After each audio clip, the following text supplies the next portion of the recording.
Committee will come to order without objection. The chair is authorized to declare a recess at any time. We welcome everyone to today's hearing on Europe's threat to American speech and innovation. The chair now recognizes the gentleman from Alabama to lead us in the Pledge of Allegiance.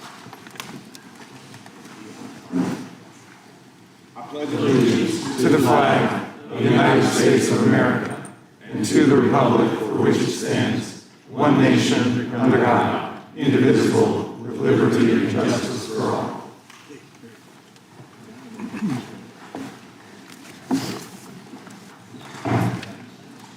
The chair is now recognized for an opening statement, and then we will move to our to the ranking member's opening statement, and then our witnesses will get 5 minutes. I want to just take an opportunity, maybe before I even do an opening statement, to welcome everyone back. Hope everyone had a good break. The ranking member and I, along with a few other members, Mr. Kiley, Mr. Fitzgerald, Mr.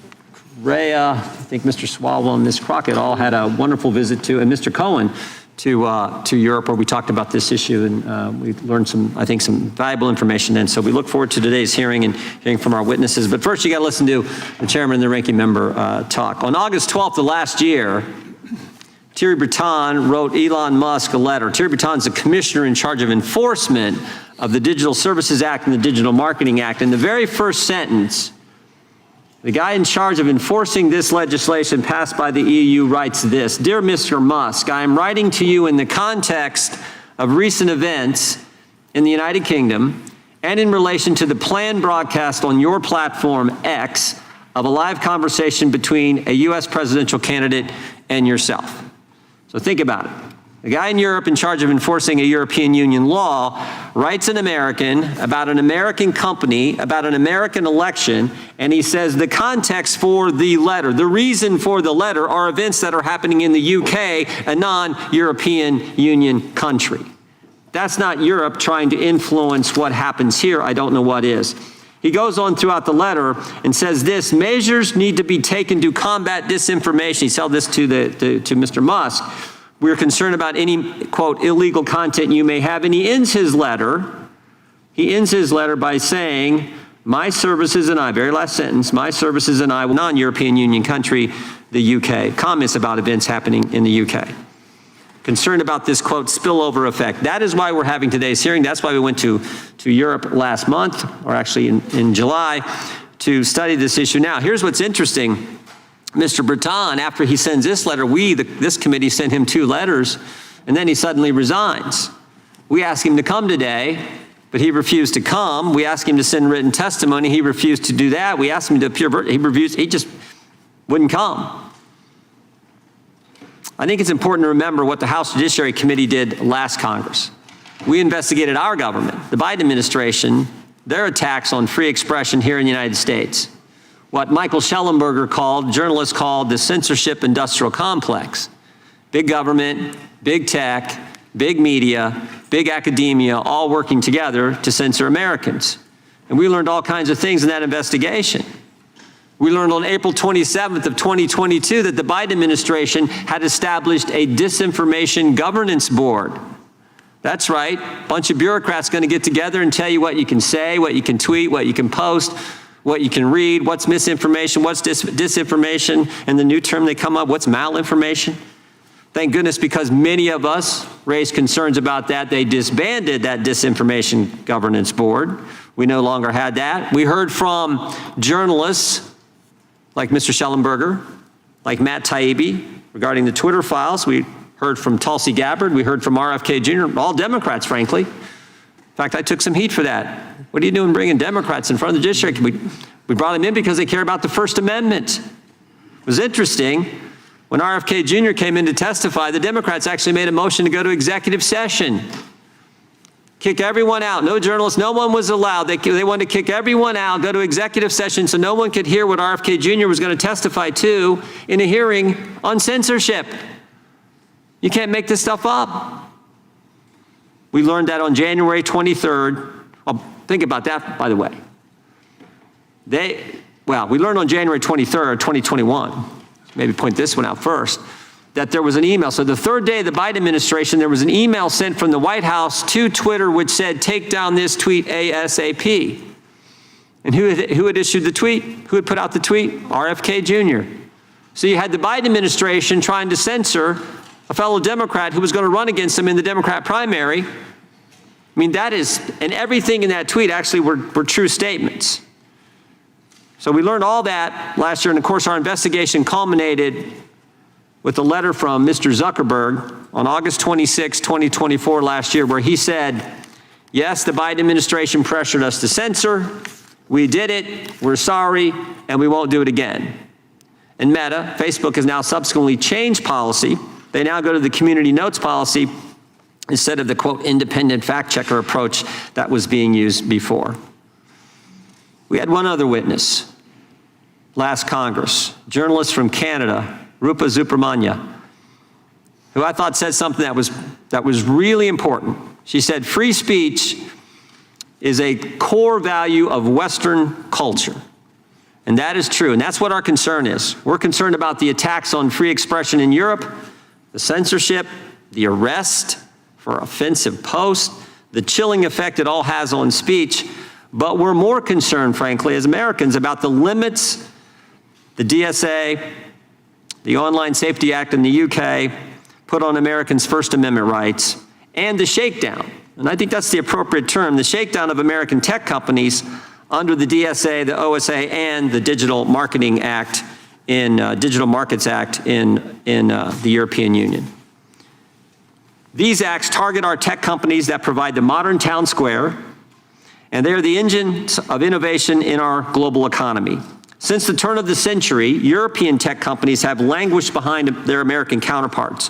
European governments have tried everything to change this except what might actually work, deregulating their own economy and letting free enterprise flourish. Instead of cutting red tape and allowing their own companies to innovate and grow, the EU and the UK are going after American companies that have grown to dominate the global tech landscape. Regulations like the EU's Digital Markets Act and the UK's Digital Markets Competition and Consumers Act impose burdensome requirements on US tech companies while leaving their European counterparts untouched. But these attacks on American companies won't result in a so-called European champion. Instead, China wins as Europe hurts both itself and America. They make the user experience worse. They distort the digital marketplace by allowing less innovative and less efficient foreign competitors to simply steal from US tech companies. In addition to attacking American tech companies, Europe is attacking free speech around the world, including here in America. Laws like the Digital Services Act and the Online Safety Act are the engines of global censorship regime targeting political speech disfavored by European bureaucrats. The censorship mechanism is simple. The DSA and the OSA effectively require social media platforms to change their terms of service to moderate more content. These companies have one set of standards that they apply globally because it's costly, impractical, and harmful to user privacy to change content moderation rules based on the user's location. So when platforms are forced to change their terms of service to comply with European laws, it affects what we see, what we read, what we say online here in America, infringing on Americans' First Amendment rights. And this is no accident. Even the New York Times, The Atlantic have acknowledged that these foreign censorship laws are intended to have global impact. And European actions have proven it. Again, just look at Mr. Breton's letter. Supporters say these laws make the online environment safer for children, something that we all agree with. We all want to protect kids. But censorship laws are never about disinformation or child safety or anything else. They're always about censoring criticism of the government. Social media is a relatively new technology, but censorship is as old as time. Misinformation, disinformation, hate speech labels are always used by the people in power to censor their critics. And my experience has taught me that today's misinformation is tomorrow's truth. And we have seen it time and time again. I always like to point out, everything the government told us about COVID turned out to be wrong. Everything our government told us about COVID. I'm not even talking about Europe here. Everything. They told us that the virus didn't come from a lab. Sure looks like it did. They told us it wasn't gain-of-function research done at the lab. Yes, it was. They told us it wasn't our tax money used at the lab. Yes, it was. They told us vaccines. They told us that the vaccinated can't get it. They told us the vaccinated can't transmit it. They told us masks work. They told us 6 feet social distance was based on science. And they told us this was the first virus in history where there's no such thing as natural immunity. They were 0 for 8. And yet they're going to define with some disinformation governance board what we can say, what we can tweet, what we can read, what we can post. You got to be kidding me. As RFK Jr. testified before our committee, never forgot what he said. He said, when you look at history, it is never the good guys who are for censorship. It is always the bad guys, and that's our concern. We need debate. The best way to answer bad speech, wrong speech, stupid speech, crazy speech, even hate speech is more speech. We need the First Amendment. Our committee will continue to move legislation that protects free speech from threats, including threats from abroad. And with that, I now recognize our ranking member for his opening statement. Thank you kindly, Mr. Chairman, and welcome to our witnesses. I imagine that in a hearing about threats to freedom of speech abroad, we might hear from a Russian dissident about Putin's massive violations of political freedom, or the death of Alexei Navalny in prison, or perhaps a Chinese pro-democracy activist about President Xi's attacks on free speech in Hong Kong, Tibet, Xinjiang, or the persecution trial of Jimmy Lai. Or maybe a journalist about the Saudi Crown Prince's assassination of Jamal Khashoggi, the Washington Post writer who demanded freedom from religious persecution and oppression in Saudi Arabia. But no, the dictators of the world have got nothing to fear from this hearing. The Republicans called it to attack our democratic allies in Europe. The star witness is not a human rights leader like Navalny, but a far-right, pro-Putin politician who leads the UK Reform Party, a party that has 4 members out of 650 members in the parliament. He calls England an authoritarian regime, while saying that Vladimir Putin is the world leader he admires the most. Well, this hearing mimics Vice President J.D. Vance, who went to the Munich Security Conference in February. In the first 2 minutes of his speech, whitewashed the world's leading autocratic regimes, proclaiming that the threat that worries him is not Russia. It's not China, he said, but rather it's our European allies. Amazing. Republicans are promoting far-right parties in Europe, like Alternative for Deutschland, Reform UK, and Rassemblement National Français, and ignoring massive repression in Russia, China, Pakistan, Saudi Arabia, and among all the autocrats of the world. Republicans are vilifying European liberal democracies simply for engaging in the kind of line-drawing exercises that we Americans engage in under our First Amendment with respect to the epidemic of child pornography, protecting children from other harmful content, defamatory speech, online scams and false advertising, and speech inciting riots and imminent lawless action.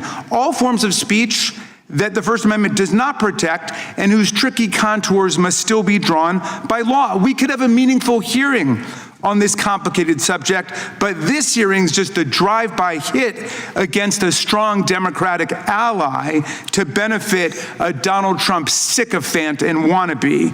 But it's even worse than this. Not only are our colleagues ignoring intensifying repression in the world's dictatorships, they're also trying to distract the world from the attack on freedom taking place right here in America every single day.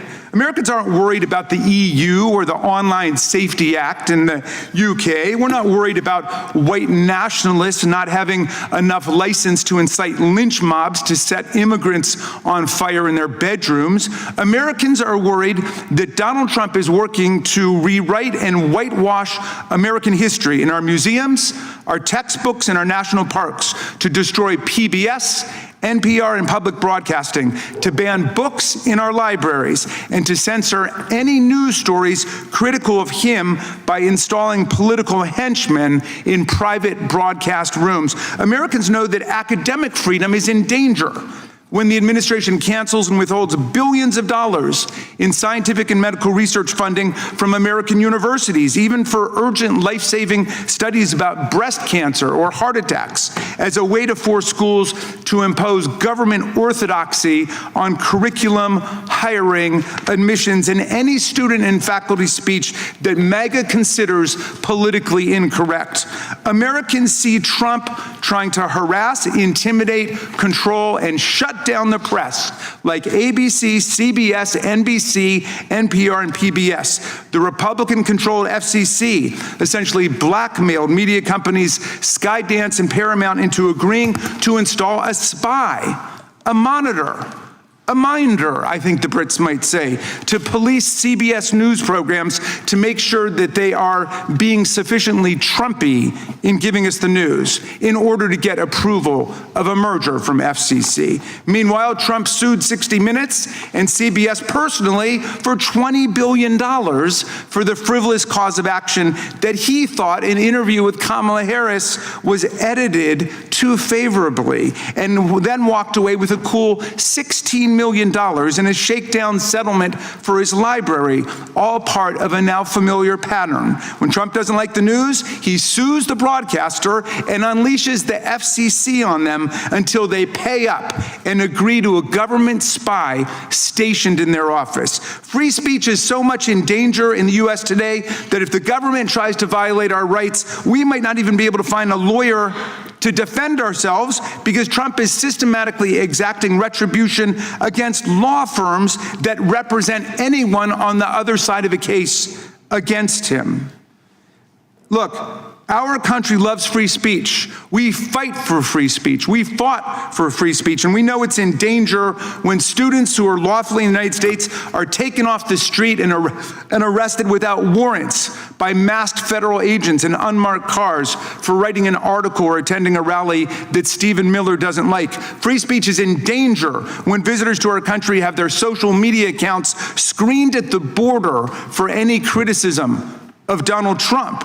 Free speech is in danger when To Kill a Mockingbird, The Handmaid's Tale, 1984, and The Kite Runner are banned from our schools and libraries across the country, and even families defending our freedom abroad have to fight for their kids' right to read freely in public schools run by the Department of Defense. Freedom's in danger when the administration tramples the civil service rights of hundreds of thousands of nonpartisan expert civil servants. These civil servants have been protected against political discrimination for more than a century to maintain the excellence and independence of our federal workforce, but they're now being fired simply for doing their jobs, like prosecuting violent criminals and insurrectionists who try to overthrow our government and attack our police officers, or because they honestly gave honest economic information and labor statistics to the public. These honorable civil servants are being fired because they won't be the political hacks Trump demands that they be. When private comments made by federal employees are scrutinized for anti-Trump bias and they can lose their jobs because of it, then we've entered the realm not just of Vladimir Putin, but of Joseph Stalin. Now, Mr. Trump and Mr. Farage both claim they're protectors of free speech, but they only want to protect speech they agree with. In the UK, Mr. Farage is openly promoting the abolition of the Human Rights Act of 1998 to be replaced with a British Bill of Rights that limits the right of free speech to British citizens and legally sanctioned residents. He complains that racist threats against immigrants are not protected free speech, while he proposes to strip migrants, tourists, and perhaps even visiting American congresspeople of any free speech rights at all. I had my own close encounter with that when Mr. Farage and his team presented for more than an hour in a conversation we had about free speech. And after 3 minutes of talking, he cut me off and terminated the meeting because he didn't like what I was saying. That's the kind of free speech he's committed to. There is a free speech crisis in America today, but there's no free speech crisis in Britain. UK Prime Minister Keir Starmer has not shut down GB News, where Mr. Farage has his own show, just because Mr. Farage has used his airtime to call for banning peaceful protests that he disagrees with. No one has stopped him from going on Russian TV 17 times and saying also and repeating that the one world political leader he most admired was Vladimir Putin, even though Vladimir Putin is a war criminal and a dictator who has regularly interfered in other countries' democratic elections. No one has stopped Mr. Farage from parroting Putin's absurd talking points, like when Farage claimed that NATO, the US and Britain, provoked this war in Ukraine. For a man who fashions himself as some kind of a free speech martyr, Mr. Farage seems most at home with the autocrats and dictators of the world who are crushing freedom on earth. Mr. Farage wants to get rid of the Online Safety Act in his country, a law shepherded by the Conservative Party and implemented by the Labor Party, which bans child pornography online, protects children from harmful content, forbids non-consensual pornography and other unlawful content. He should go and advance the positions he's taking here in Congress today, in Parliament, which is meeting today, if he's serious about it. To the people of UK who think this Putin-loving free speech imposter and Trump sycophant will protect freedom in your country, come on over to America and see what Trump and MAGA are doing to destroy our freedom, kidnap college students off the street, ban books from our libraries, militarize our police and unleash them against our communities, take over our universities, wreck our professional civil service, and turn the government into a money-making machine for Trump and his family. You might think twice before you let Mr. Farage make Britain great again. I yield back.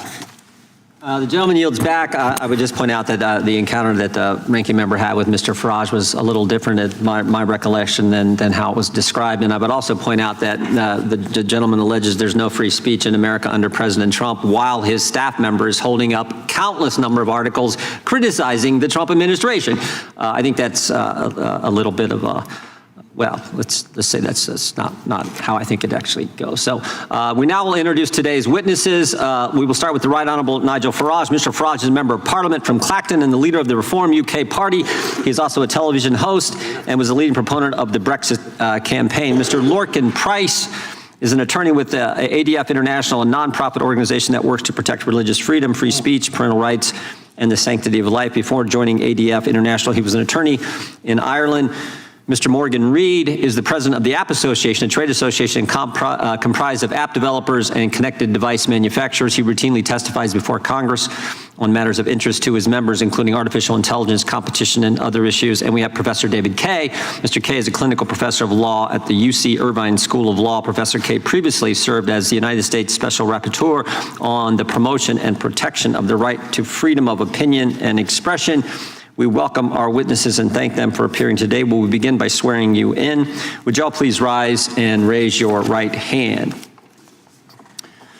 Do you swear or affirm under penalty of perjury that the testimony you're about to give is true and correct to the best of your knowledge, information, and belief, so help you God? Let the record show that each of the witnesses answered in the affirmative. You can, thank you, please be seated. Please know that your written testimony will be entered into the record in its entirety. Accordingly, we ask that you summarize your testimony in 5 minutes. I think we'll just go down the line, and we will start with Mr. Reed, and Mr. Price, Mr. Farage, and then Professor Kaye. So, Mr. Reed, you're recognized. 5 minutes. My name is Morgan Reed, and I'm the president of ACT, the App Association. Our members are small and medium-sized tech companies from your districts and around the world. We build and sell the apps and the products you love. If you're scheduling a haircut, tracking your productivity at work, or using online tools to train your employees, it's likely one of my members made that happen. I'm here to tell you that our European members are just as good, just as smart, and just as entrepreneurial as our American members. Whether it's Clement Savage in France, Mitchell Volkring in the Netherlands, or Mark Thomas in the UK, their companies are busy trying to change the world. The difference between them and our American members can be seen in the ever-growing wall of ex-ante regulation and compliance requirements from an EU government that is constantly asking how government can be more involved rather than less. Unfortunately, the DMA is a perfect encapsulation of the problem. Ostensibly, it exists to make it easier for EU companies to compete with the US tech lead. Instead, it just creates leadership in red tape. Small companies find value in the bigger platforms for 3 boring and absolutely vital reasons. They need to offload overhead, have access to a global market, and have customer trust. Because small businesses are always overworked and undermanned. For us, offloading overhead is critical. A small business is trying to ship a product, not learn about tax laws in 160 countries. We don't want to sign multiple contracts with middlemen to handle shipping or web storage, or send bills to dozens of different platforms, each with their own PO system. Small businesses need to focus their time on serving the customer to compete. And of course, to grow your small business, you need customers. And that means access to a global market. If your product has fewer than 100 customers in your state, that's a hobby. But 100,000 customers worldwide, that's a business. Nearly every one of the DMA's designated gatekeepers are actually gateways to a global market. But you might say, Morgan, the internet itself is a global market. And we would agree, but the internet lacks one key characteristic: trust. Today, many of us take for granted the measures of keeping malware and other harmful content off of our devices and off of our shopping sites. But DMA threatens to change this by forcing companies to roll out the red carpet for bad actors. As a result, consumers will rationally steer away from startups and small developers they've never heard of and towards larger, more established rivals that spend millions on marketing and buy Super Bowl ads to build their brand. Don't forget who's pushing the DMA. It's companies like Spotify, Yelp, DuckDuckGo, companies you've heard of.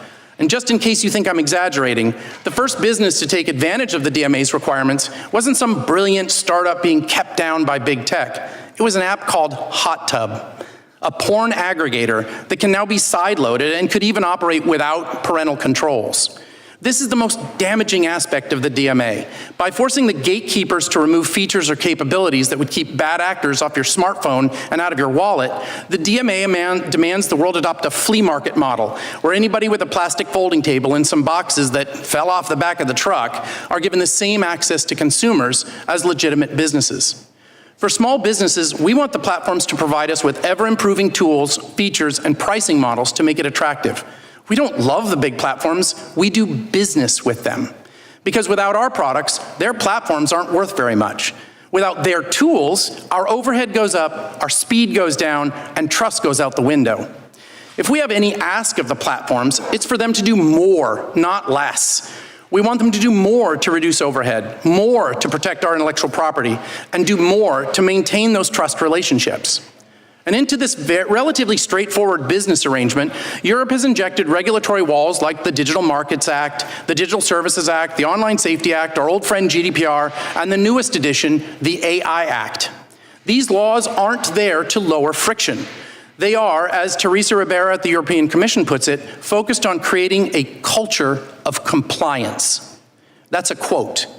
While an ever-thickening wall of overlapping regulations is exactly what compliance lawyers want, it's not what innovators want. It's not what small businesses want, and it's not what customers want. We ask you to reject the European regulatory culture and instead focus on a culture of opportunity and innovation. Small businesses never succeed if we can't beat the red tape. Thank you very much for your time, and I look forward to your questions. Thank you, Mr. Reed. Mr. Price, you're recognized for 5 minutes. Thank you. Thank you very much. Good morning, Chairman Jordan, Ranking Member Raskin, distinguished members of the committee, ladies and gentlemen. My name is Lorcan Price. I am a barrister and legal counsel for ADF International. And I'm very happy to come here today to speak to you about the perilous situation for freedom of expression in Europe and why it matters for Americans. I do this on the basis of my experience litigating in speech and religious liberty cases before the European Court of Human Rights. However, today, principally, I wish to address the Digital Services Act of the European Union. But before I do that, I'd like to set the scene briefly by telling you how bad things have become in Europe and the United Kingdom, and very much building on the remarks of the chairman. Because when I met some of the members of the committee in Europe recently, I think that there was a genuine element of surprise and disbelief about the state of affairs in Europe. I'll give you some examples.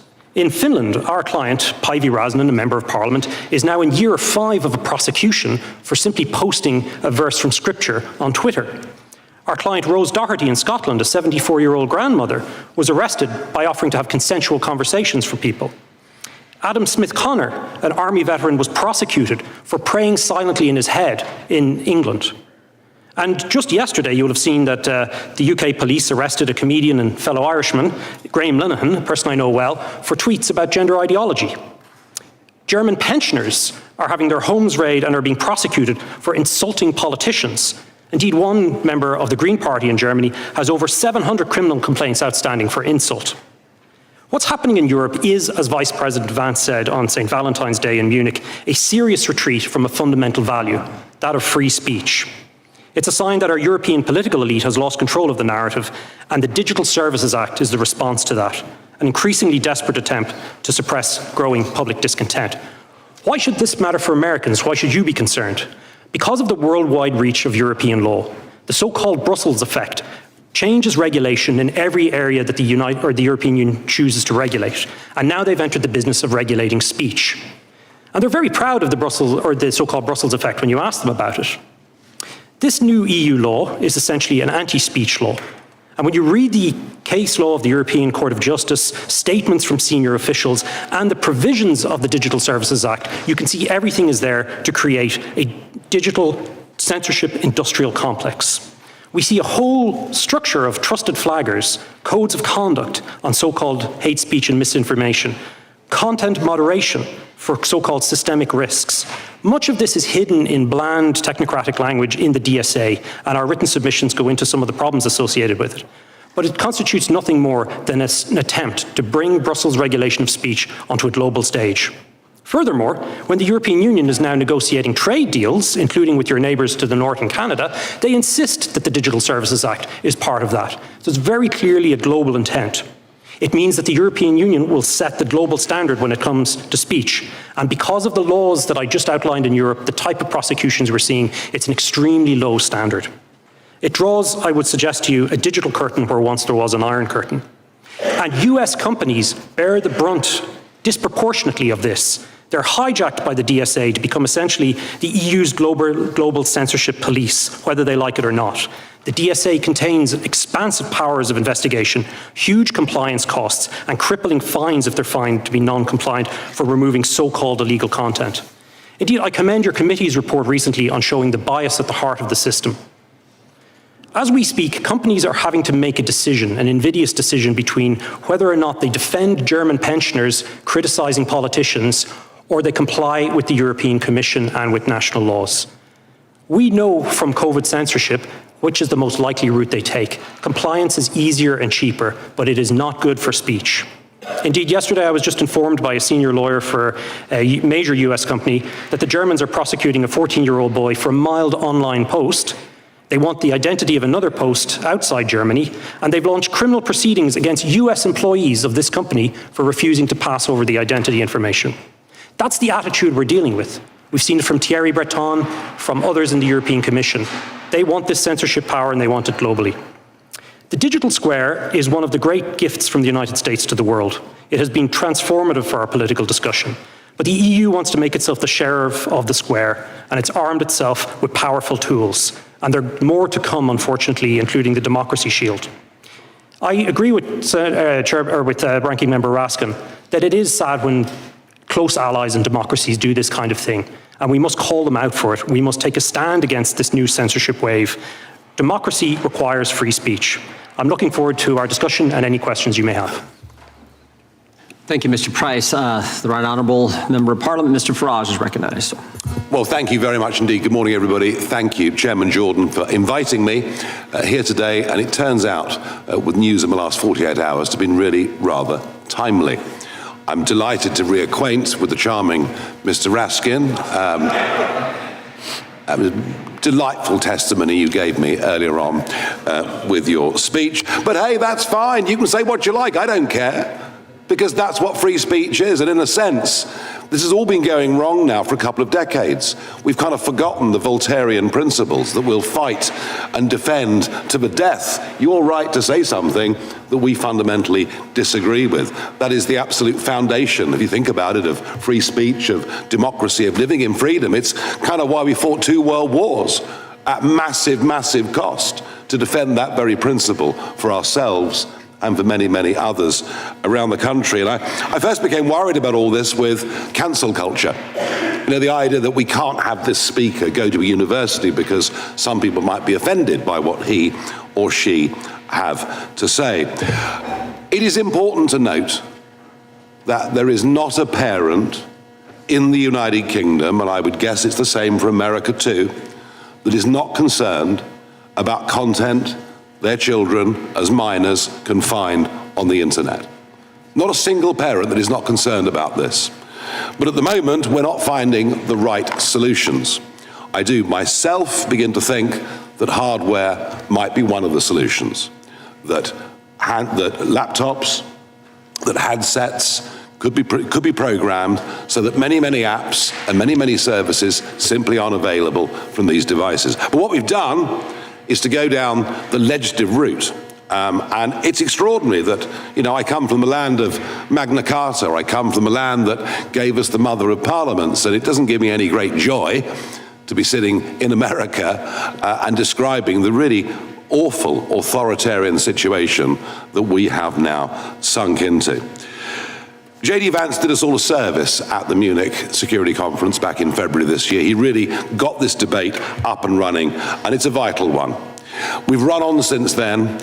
The Online Safety Act was put in place by the last Conservative government. I don't doubt for a minute they're good intentions, but sometimes the road to hell is paved with those good intentions. And we are now where we are. We have a couple of very famous cases. We, of course, have Lucy Connolly, who put out an intemperate tweet after the savage murder of those 3 beautiful young girls, she herself, a mother who had lost a child. It was intemperate, it was wrong, but she removed it 3.5 hours later, sentenced to 31 months in prison. She's now out, having served 40% of the time. I wanted to bring her with me today as living proof of what can go wrong. Sadly, the restrictions that have been put on her banned her from making the trip, which is a very, very great shame.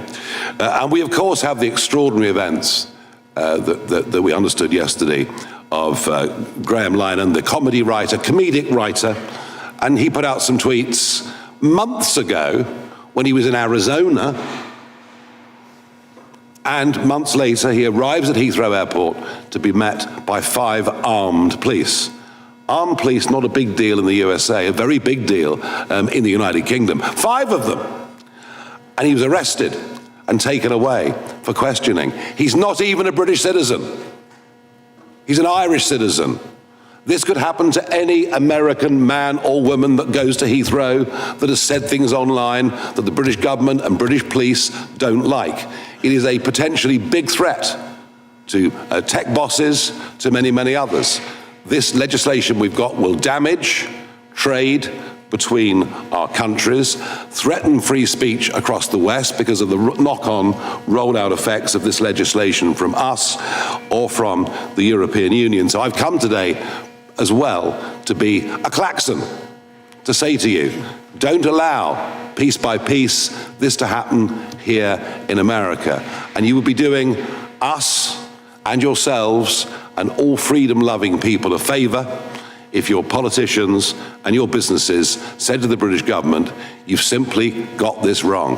At what point did we become North Korea? Well, I think the Irish comedy writer found that out 2 days ago at Heathrow Airport. This is a genuinely worrying, concerning, and shocking situation, and I thank you for the opportunity to come here today. Thank you, Mr. Well said. Thank you, Mr. Farage. Professor Kaye, you're recognized for 5 minutes. Chairman Jordan, Ranking Member Raskin, members of the committee, thank you for the invitation to appear before you. I ask that my written statement be entered into the record.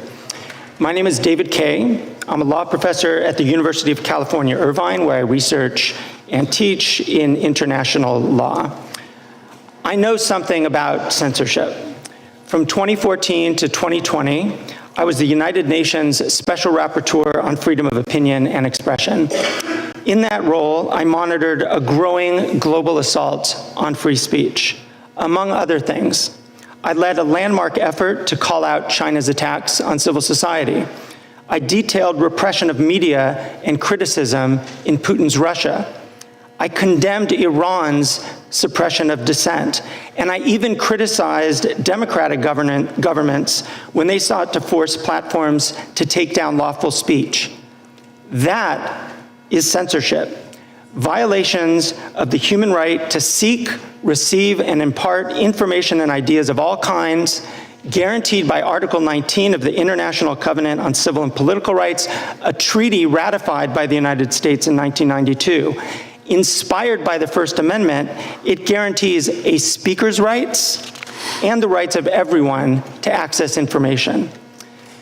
So it pains me that the United States, the country that had my back as Special Rapporteur, the land of the First Amendment's make no law, now leads the charge to undermine freedom of speech and of the press. The threat is real, live, and I think shocking given our nation's historic commitments. The administration follows a well-worn path. A few examples. The silencing of scientists and public health officials. Just last week, the head of the CDC was fired because she would not agree to change her conclusions about vaccines. The administration has scrubbed websites that doctors and parents use to make decisions, censoring and punishing speech of visitors. In visa interviews and at the border, there are increasing reports of officers screening visitors according to their social media activity or detaining and deporting based on speech and op-eds. And the repeated assaults on the media, as we've seen attacks on public broadcasting, frivolous lawsuits against media outlets, and the decimation of Voice of America. This is the tip of an iceberg of censorship that should concern this committee and every American. Yet US officials who claim to be free speech warriors are spending their time looking abroad. Now, I know of nobody who argues that EU and British laws on speech are perfect. Still, the EU Digital Services Act and the UK Online Safety Act respond to problems both sides of the aisle in Congress have found serious but have yet to address: the enormous, opaque, and unaccountable power of a small number of massive tech companies over our information environments. The EU answered the question of massive platform power not by claiming new powers to take down content or accounts. It adopted new rules to empower users, including by requiring notice and an opportunity to appeal content moderation decisions. The Online Safety Act, championed by Labor and Conservative parties, was widely popular as an attempt to hold big tech accountable. It does have elements that concern me. Yet whatever faults it might have, it, like any other British law, is subject to legal challenge and review by courts for any violation of fundamental rights, just as we would expect of any democracy. Neither established censorship regimes. I encourage members of this committee to consider two things. First, instead of criticizing allied democracies, consider the kinds of content online that you find objectionable. Maybe it's anti-Semitic or Islamophobic content, misogyny, child endangerment, content glorifying terrorism or inciting violence. How do you propose to address those in a way that is consistent with free speech values?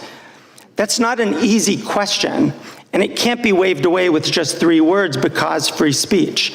The EU and the UK have made their choices, subject to democratic judicial oversight, and acting in good faith. I think this committee could do the same. Second, this committee has the obligation to protect Americans' freedom of expression here at home. The administration is putting freedom of expression under direct attack, and I think oversight and constraint from this committee would make quite a bit of sense. That, I would respectfully submit, is the real threat to American speech and innovation, and I look forward to your questions. Thank you. Thank you, Professor. We'll now proceed under the 5-minute rule. The chair now recognizes the chairman of the subcommittee, Mr. Fitzgerald. Thank you, Chairman Jordan. Well, one of the things we found out on our trip through Europe was that the U.S. innovates, China duplicates, and now the EU regulates. Mr. Reid, I have a question for you first. Reports estimate that complying with the EU's Digital Marketing Act, the DMA, could cost American companies up to $1 billion every single year. That's not just a number on a page. Those costs ultimately fall on American workers, who will see fewer jobs, on consumers, who will face higher prices and fewer choices, and on entrepreneurs, who will have a harder time competing against subsidized foreign rivals. Mr. Reid, is it correct that these compliance costs affect our economy? And what does it mean for America if Europe is allowed to impose these kind of costs on U.S. innovation? The short answer is yes, absolutely. The more detailed answer is that unfortunately that Europe has taken an ex-ante approach to regulation. The United States has always done well with an ex post. as a small business entrepreneur, I actually want fraud to be gone after. I want deceptive practices to be reduced. But unfortunately, what we see in the EU is an ex-ante process that ups my compliance requirements without actually giving customers the certainty of the result. So it's absolutely raising costs. And for American developers, we see one of the largest problems is how do you get to those European customers if the first tranche you hit is paying a compliance lawyer to meet all of these tests? Thank you. Mr. Price, our Federal Trade Commission Chairman Ferguson has warned the government regulation can stifle, obviously, competition and innovation, and in many cases, the government itself becomes the most dangerous of all the monopolies. Isn't it the DMA, is the DMA a perfect example of that? It kind of weaponizes and makes it burdensome with regulations. Can you give me your comments on the DMA and what do you think the status is right now? I certainly agree that European regulation generally slows down competition. It creates a situation whereby companies are unable to innovate with any degree of speed because they're constantly looking over their shoulder towards regulators around compliance. DMA, a very good example of that. Not just the DMA, though. Of course, you have the General Data Protection Regulation, GDPR. You have the DSA, the Digital Services Act, and constantly more and more being added. It's been estimated in the digital market space alone, since 2016, 30 pages of regulation existed at the time. We're now over 1,000 and growing. So the European Union's response to American innovation is more and more regulation, generally around nebulous concepts like safetyism and protecting consumers, but very often just, particularly with the DSA, to create, unfortunately, a censorship industrial complex, as I outlined. DMA, very good example of that as well. Thank you very much. Mr. Reid, if I could come back to you, President Trump just secured a landmark commitment from the EU to address unjustified digital trade barriers. It was part of the US-EU trade deal. I'm hopeful that this will result in the EU kind of removing, and a lot of people we talked to in Europe when we were there said that there was a possibility that they could pull back on some of this. What action could President Trump take to hold the EU accountable to their commitment? And are there additional enforcement tools that Congress could provide to make that happen? Well, I think Congressman Fitzgerald, you've done great work in reaching out and sending letters to make it clear what the position of the United States government is on these issues. The reality is that the Europeans themselves, through the Draghi report, are recognizing that they have done a lot to harm those very same industries. We're hopeful that the United States can continue to use the careful power and the careful discussions through our trade negotiations and other actions to get them to step back. But we're here to talk about free speech, and so one of the things I would point out is we want the small businesses in Europe to also be able to speak and say, hey, we need these regulations pulled back. So just to follow up to that then as well, a 2024 staff report by the Housing Oversight Committee found that FTC Chair Lina Khan was using taxpayer dollars to send agency quote-unquote liaisons to the EU to assist with the implementation of the Digital Markets Act. Mr. Reid, do you think it's appropriate for that type of consultation or for the use of taxpayer dollars to help a foreign country implement laws that unfairly discriminate against U.S. companies? Well, we don't think taxpayer dollars should ever be used to unfairly discriminate against United States companies. We're hopeful that U.S. taxpayer dollars can be used to ensure open markets around the world and a safe environment for our entrepreneurs to succeed. Thank you, Chairman. I yield back. Gentleman yields back. The chair now recognizes the chairman of the subcommittee, or ranking member of the subcommittee, gentleman who made a big announcement this week. We're sorry to hear about, but we appreciate your service, and you are recognized for 5 minutes. Thank you. Mr. Chairman, there is a clear and present danger to free speech in America, but it is not across the Atlantic Ocean. It is right here in Washington, sitting in the Oval Office. At a time when the greatest threat to the First Amendment rights of Americans resides in the White House, our Republican colleagues have brought us here today to talk about Europe. They've invited a fringe politician from the United Kingdom to attack the laws regulating certain conduct online in his country and the European Union, laws that are intended to combat disinformation by hostile foreign actors, hate speech, and other fraudulent or criminal conduct. They have sounded the alarms about these foreign laws, but when it comes to the Trump administration's suppression of speech in this country, Republicans are curiously and dangerously silent. There is virtually no corner of society that Donald Trump and his administration have left untouched by their effort to impose their radical views on the American people and to stamp out dissent. Since taking office, President Trump and members of his administration have used the powers of the executive branch in an attempt to silence their political opponents by attacking our core democratic institutions, such as academia, the legal profession, and journalism. These are moves straight out of the authoritarian playbook. For example, the Trump administration has taken aim at colleges and universities, trying to bend them to its will by withholding billions of dollars in scientific research funding, a short-sighted move that will set back innovation in this country by decades. And in some cases, including at my alma mater of Columbia, it has demanded onerous conditions that infringe on academic freedom. On these same college campuses, students are being kidnapped for writing op-eds, and others are being deported for participating in protests. The Trump administration has also targeted disfavored law firms that dare to challenge the president or to hold him accountable, or simply for hiring an attorney who clashed with Trump in the past. Some have sadly capitulated to its campaign of extortion. The president has even taken aim at the arts and humanities, launching a hostile takeover of the Kennedy Center and censoring exhibits at the Smithsonian Institution, attempting to whitewash American history and to stamp out free expression. He has also engaged in a dangerous campaign of harassment and intimidation of the media. For example, last October, he sued CBS for $10 billion for editing a 60 Minutes interview with Kamala Harris in a way he didn't like. Although this suit was widely ridiculed by First Amendment attorneys who called it meritless and absurd, Paramount, the parent company of CBS News, was desperate to win approval from the Trump-controlled FCC for its proposed multi-billion-dollar merger and felt pressured to settle this baseless lawsuit. Ultimately, it paid $16 million to settle the suit, and just days later, the FCC approved the merger. What a coincidence. This followed ABC's settlement of a similarly baseless Trump lawsuit for $15 million because of corporate pressure. And now the Wall Street Journal and Rupert Murdoch face their own $10 billion lawsuits from Donald Trump over the Journal's reporting that shed new light on Trump's well-documented relationship with Jeffrey Epstein. I'm not aware of any president in the past suing media companies or newspapers or television stations for free expression they didn't like. Professor Kay, the free press is essential to our democracy and the rule of law. Can you explain how President Trump's attacks on the news media and his attempts to sue them into silence impact freedom of expression and freedom of speech in this country? Yes, thank you, Mr. Nadler, and congratulations on your announcement this week.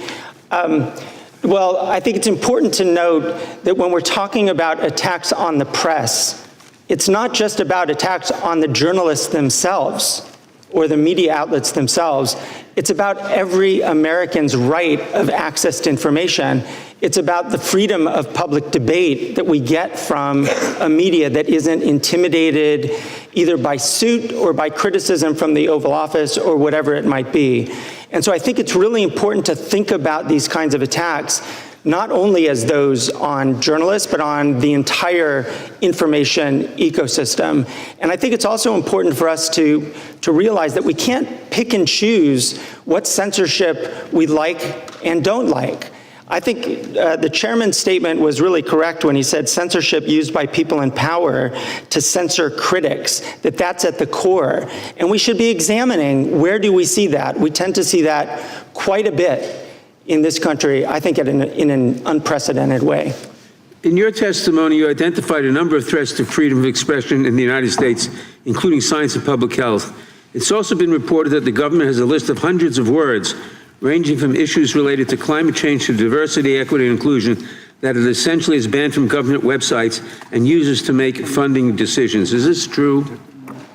I've seen those reports, and I understand that to be true as well, particularly the use of lists of words, essentially to censor research that would be conducted by scientists at universities and at national academies in the United States. Thank you. My time has expired. I yield back. Gentleman yields back. The ranking member is recognized for unanimous consent. Understand? Yes. Thank you, Mr. Chairman. This is a minority fact sheet about the majority's report on the Digital Services Act. Well, we'll look forward to reading that. Without objection. Mr. Chairman, I have another. The gentleman from New York is recognized for unanimous consent. Mr. Chairman, I have a unanimous consent request. I ask unanimous consent to enter into the record an article published by Reuters on October 29th, 2024, titled Fact Check, UK Woman Jailed for Inciting Racial Hatred, Not Posting Hurtful Words, which confirms that Lucy Connolly pled guilty to inciting racial hatred and was not, as claimed in deceptive social media posts, punished merely for posting, quote, edgy words on the internet.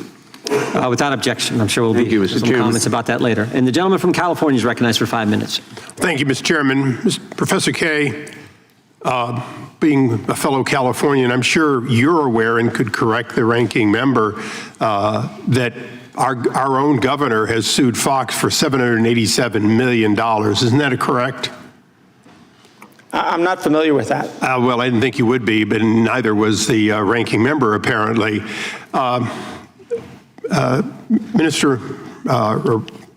MP Farage, do you have the equivalent of what the Professor Kaye was talking about, which is the Article 19? You're a signatory to that, that international convention, if you will, on free speech. Do you feel that it is being observed in the UK? Maybe a signatory to it, and we may. And the Prime Minister, today in the House of Commons was talking about free speech, and indeed when President Trump was with him in Scotland the other day, he talked about our proud history of free speech, but what people say and what they do are two very different things. And the argument is that the Online Safety Act, I'll repeat what I said earlier, may have been designed by the Tories with the best of intentions, but has turned out to be the sledgehammer that misses the nut. It's not protecting kids, and it is damaging. So now, going back to the United States, you don't have a constitutional framework that is the equivalent of ours in that you have no First Amendment absolute guarantee. Is that correct? It is correct. Our Constitution isn't in written form. It's based on common law that's evolved and adapted over centuries, and your founding fathers looked at the best bits that we had.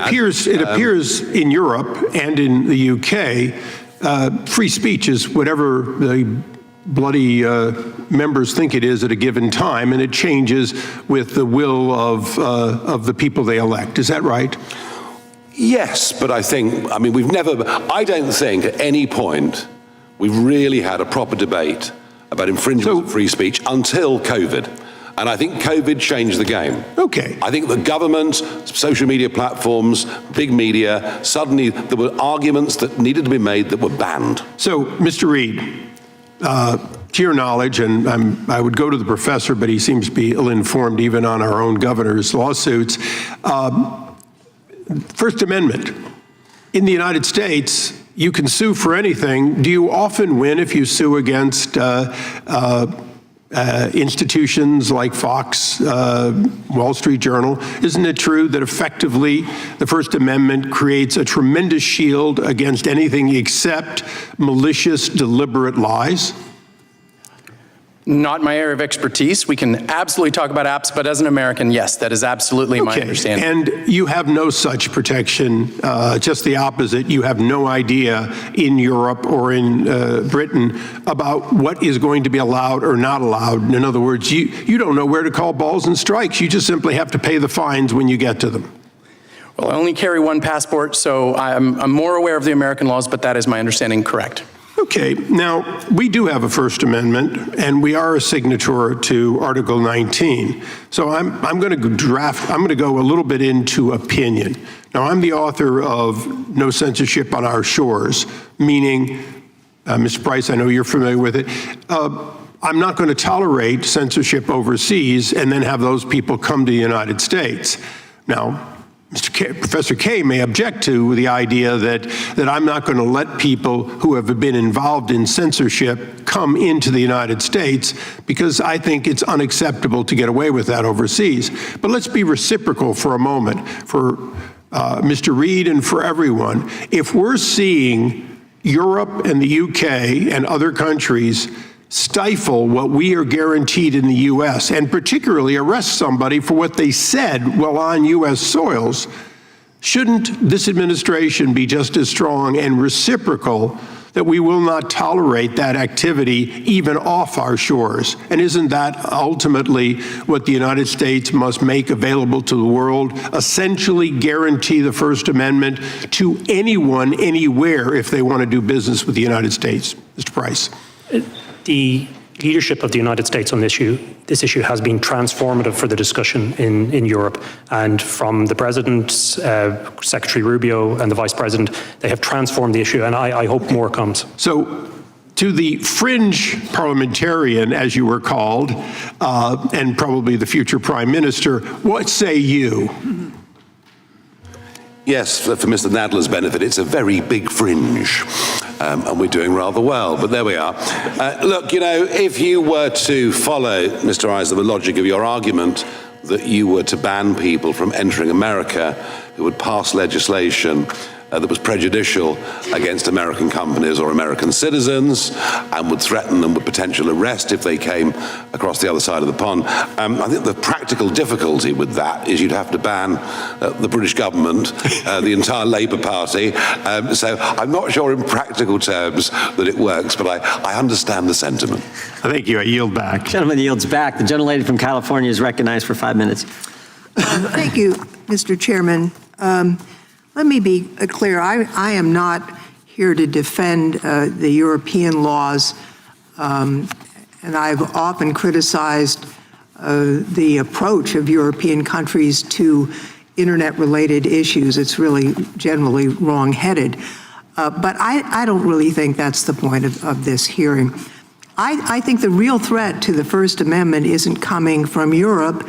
It's coming from Republican-led states that have introduced bills to close the open internet, and most of all, from Donald Trump, who's actively trampling free speech here at home. I think it's rather absurd for this committee to spend our time criticizing laws we have no jurisdiction over while ignoring the countless ways the Trump administration is tearing up the First Amendment.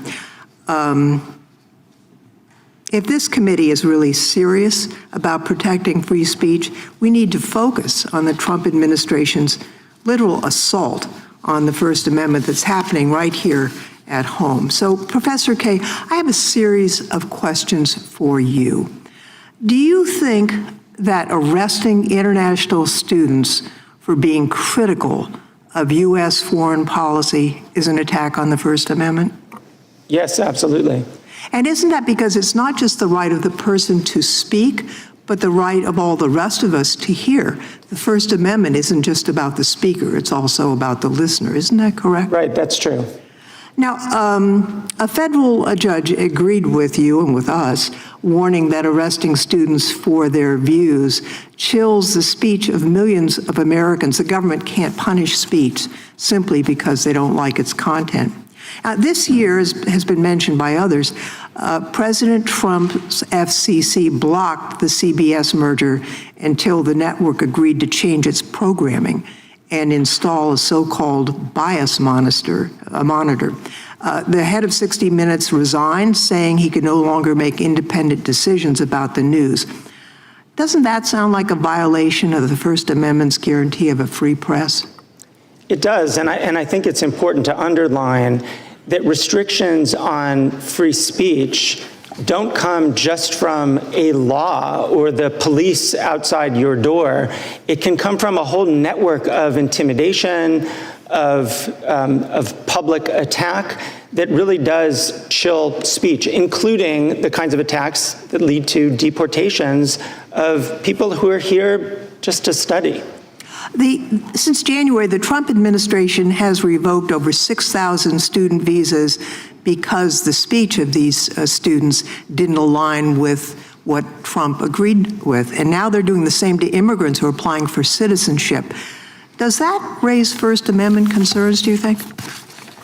I think it raises First Amendment concerns, but it's also in a broader way, it's raising concerns about our tolerance of dissent, of this government's tolerance of criticism.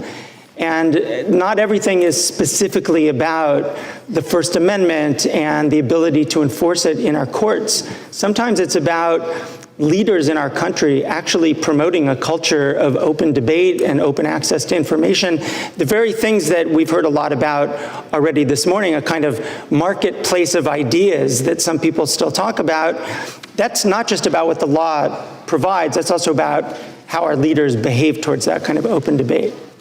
The Federal Trade Commission held up a merger of two major advertising firms, Omnicom and Interpublic, until they agreed to run ads on X, essentially a government-ordered gift to Elon Musk.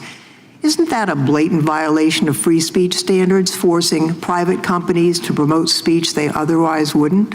It's certainly a kind of extensive use of the term of jawboning that has come up over the last several years, and it's a kind of pressure that absolutely interferes with free speech. And it's also the kind of weaponizing of our federal agencies in support of a particular actor, a particular business person. It seems to me that these actions affect not just the companies or the individuals that are the target of this abuse, but they're also to scare off everyone else from engaging in that behavior. Would you agree with that?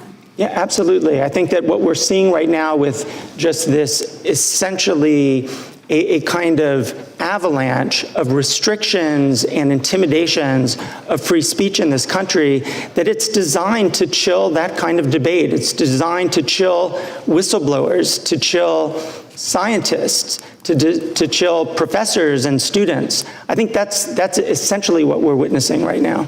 My time has expired, Mr. Chairman. I yield back. Gentleman yields back. Mr. Chairman, I ask unanimous consent. You see request from Gentleman California? Yes, I ask unanimous consent that the Politico ad or news that was dated June 27, 2025, saying Gavin Newsom sues for $787 million be placed in the record.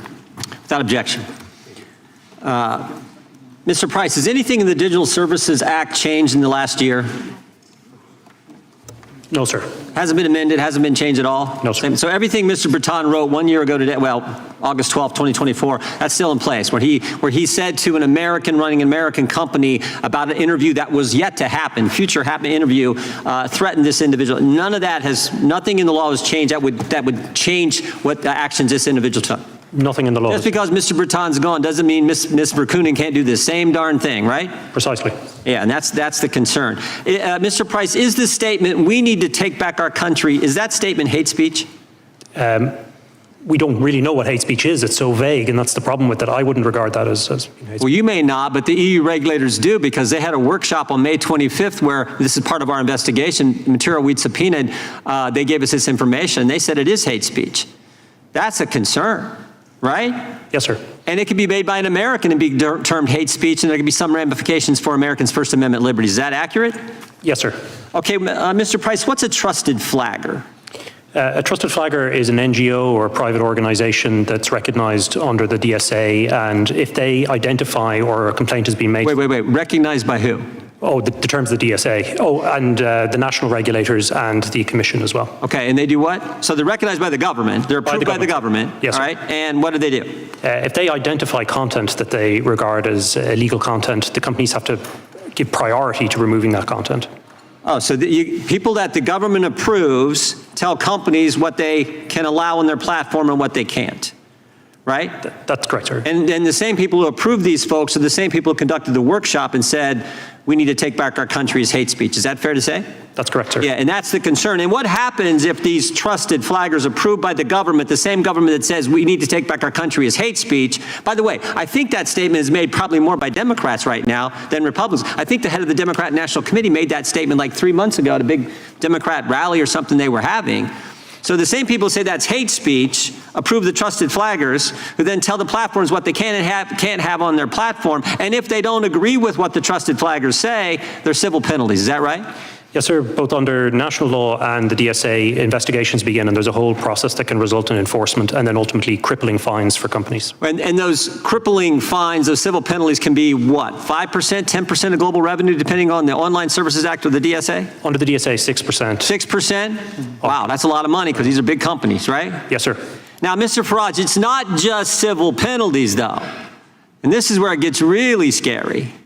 Because my understanding is there's criminal penalties, and I think in 2023 in the United Kingdom, there were 12,183 arrests for offensive posts. 12,000 people arrested for things they posted online that some trusted flagger approved by the government, the same government that says what's being said at the Democrat National Committee, we need to take back our country, is hate speech.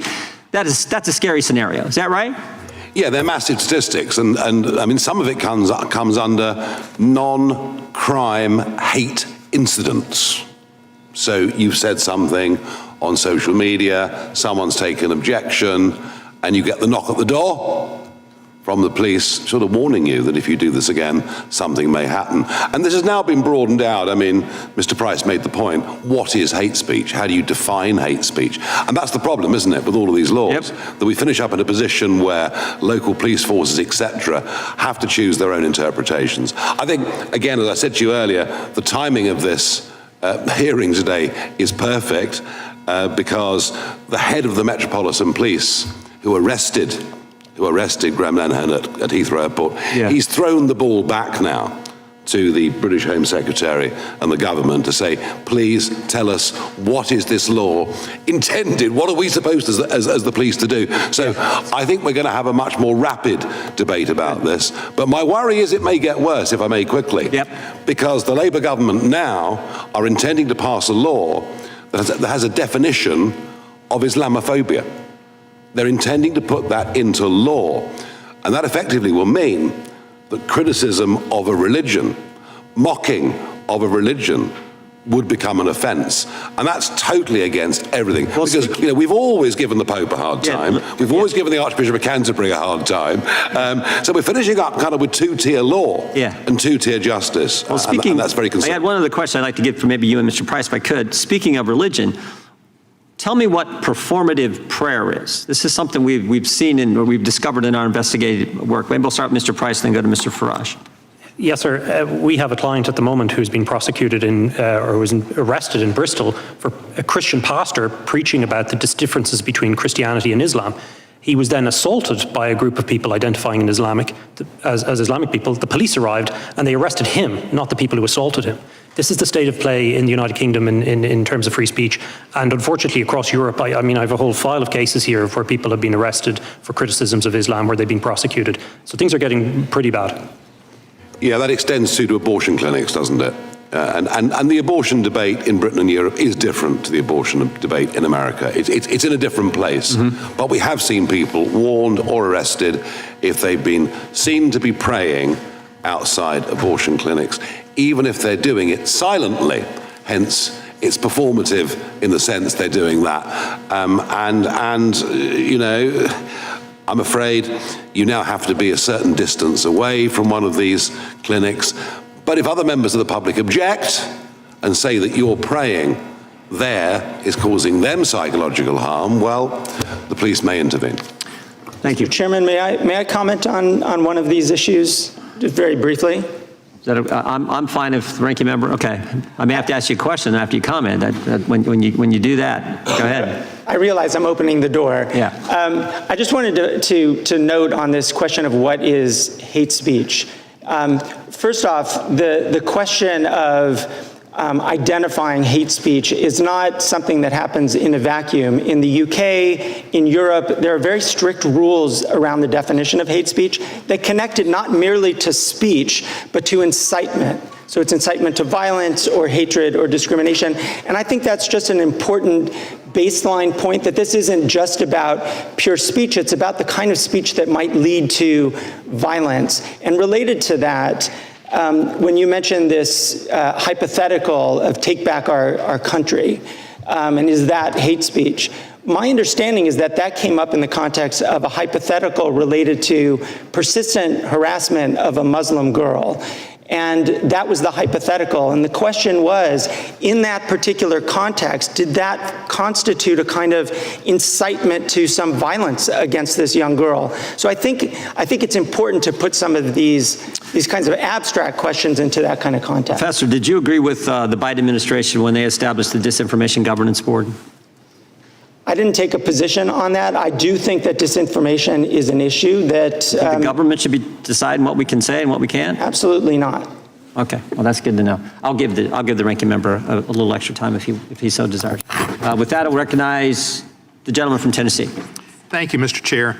And firstly, I was pleased to join on the Codell, and it was a very fine, good Codell. I appreciate the chair, my friend and my classmate from 2006.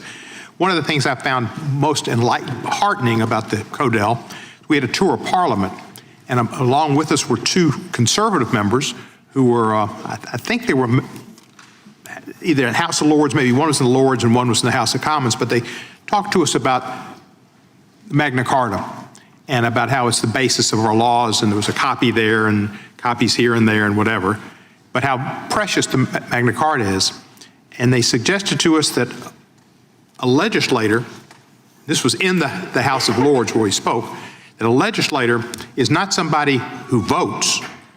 A legislator's job is not just to vote. A legislator's job is to stand up to an out-of-control executive.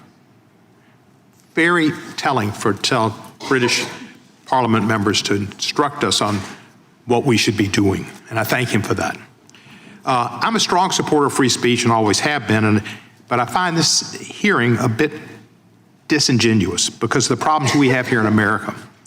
Free speech includes the speech of those with whom we disagree, people who say vile things, and in my case, I say I find racist and anti-Semitic and Islamophobic type speech is something I find foul, but it's protected by free speech and offensive speech as well. That does not mean that there aren't limitations, however, and speech can be harmful, dangerous, and infringe on other people's rights. It isn't a free-for-all, though. And the U.S. in our First Amendment does not have a monopoly on what constitutes free speech. There is speech protected by the First Amendment, like corporate political donations, which I think is misplaced and misapplied. And there are times when our legal system itself suppresses disfavored speech. I passed the Speech Act in the 111th Congress. I think Mr. Issa was my co-sponsor, and it dealt with the fact that Britain is a favored nation for defamation actions, and it's easy to get a defamation judgment there. We would not allow those judgments to be recognized here in our country under the Speech Act if the activities that took place did not conform to our laws on free speech. And I would think Mr. Farage could try to look at changing their laws on defamation and contour more to what we see in the First Amendment, and that might be good for the people in England. Two of my good friends, most revered friends, were from England, London, Christopher Hitchens and Sir Bill Browder. And they've written books, and they could be subject to such laws as well. But work on protecting your English authors. From Shakespeare on, they've been pretty good. We used to be bipartisan in these efforts to look out for free speech, but President Trump has taken on free speech in ways that would never have been thought about. And I think Mr. Lofgren brought some points to Professor Kay. And it's not just laws, it's autocratic actions as well.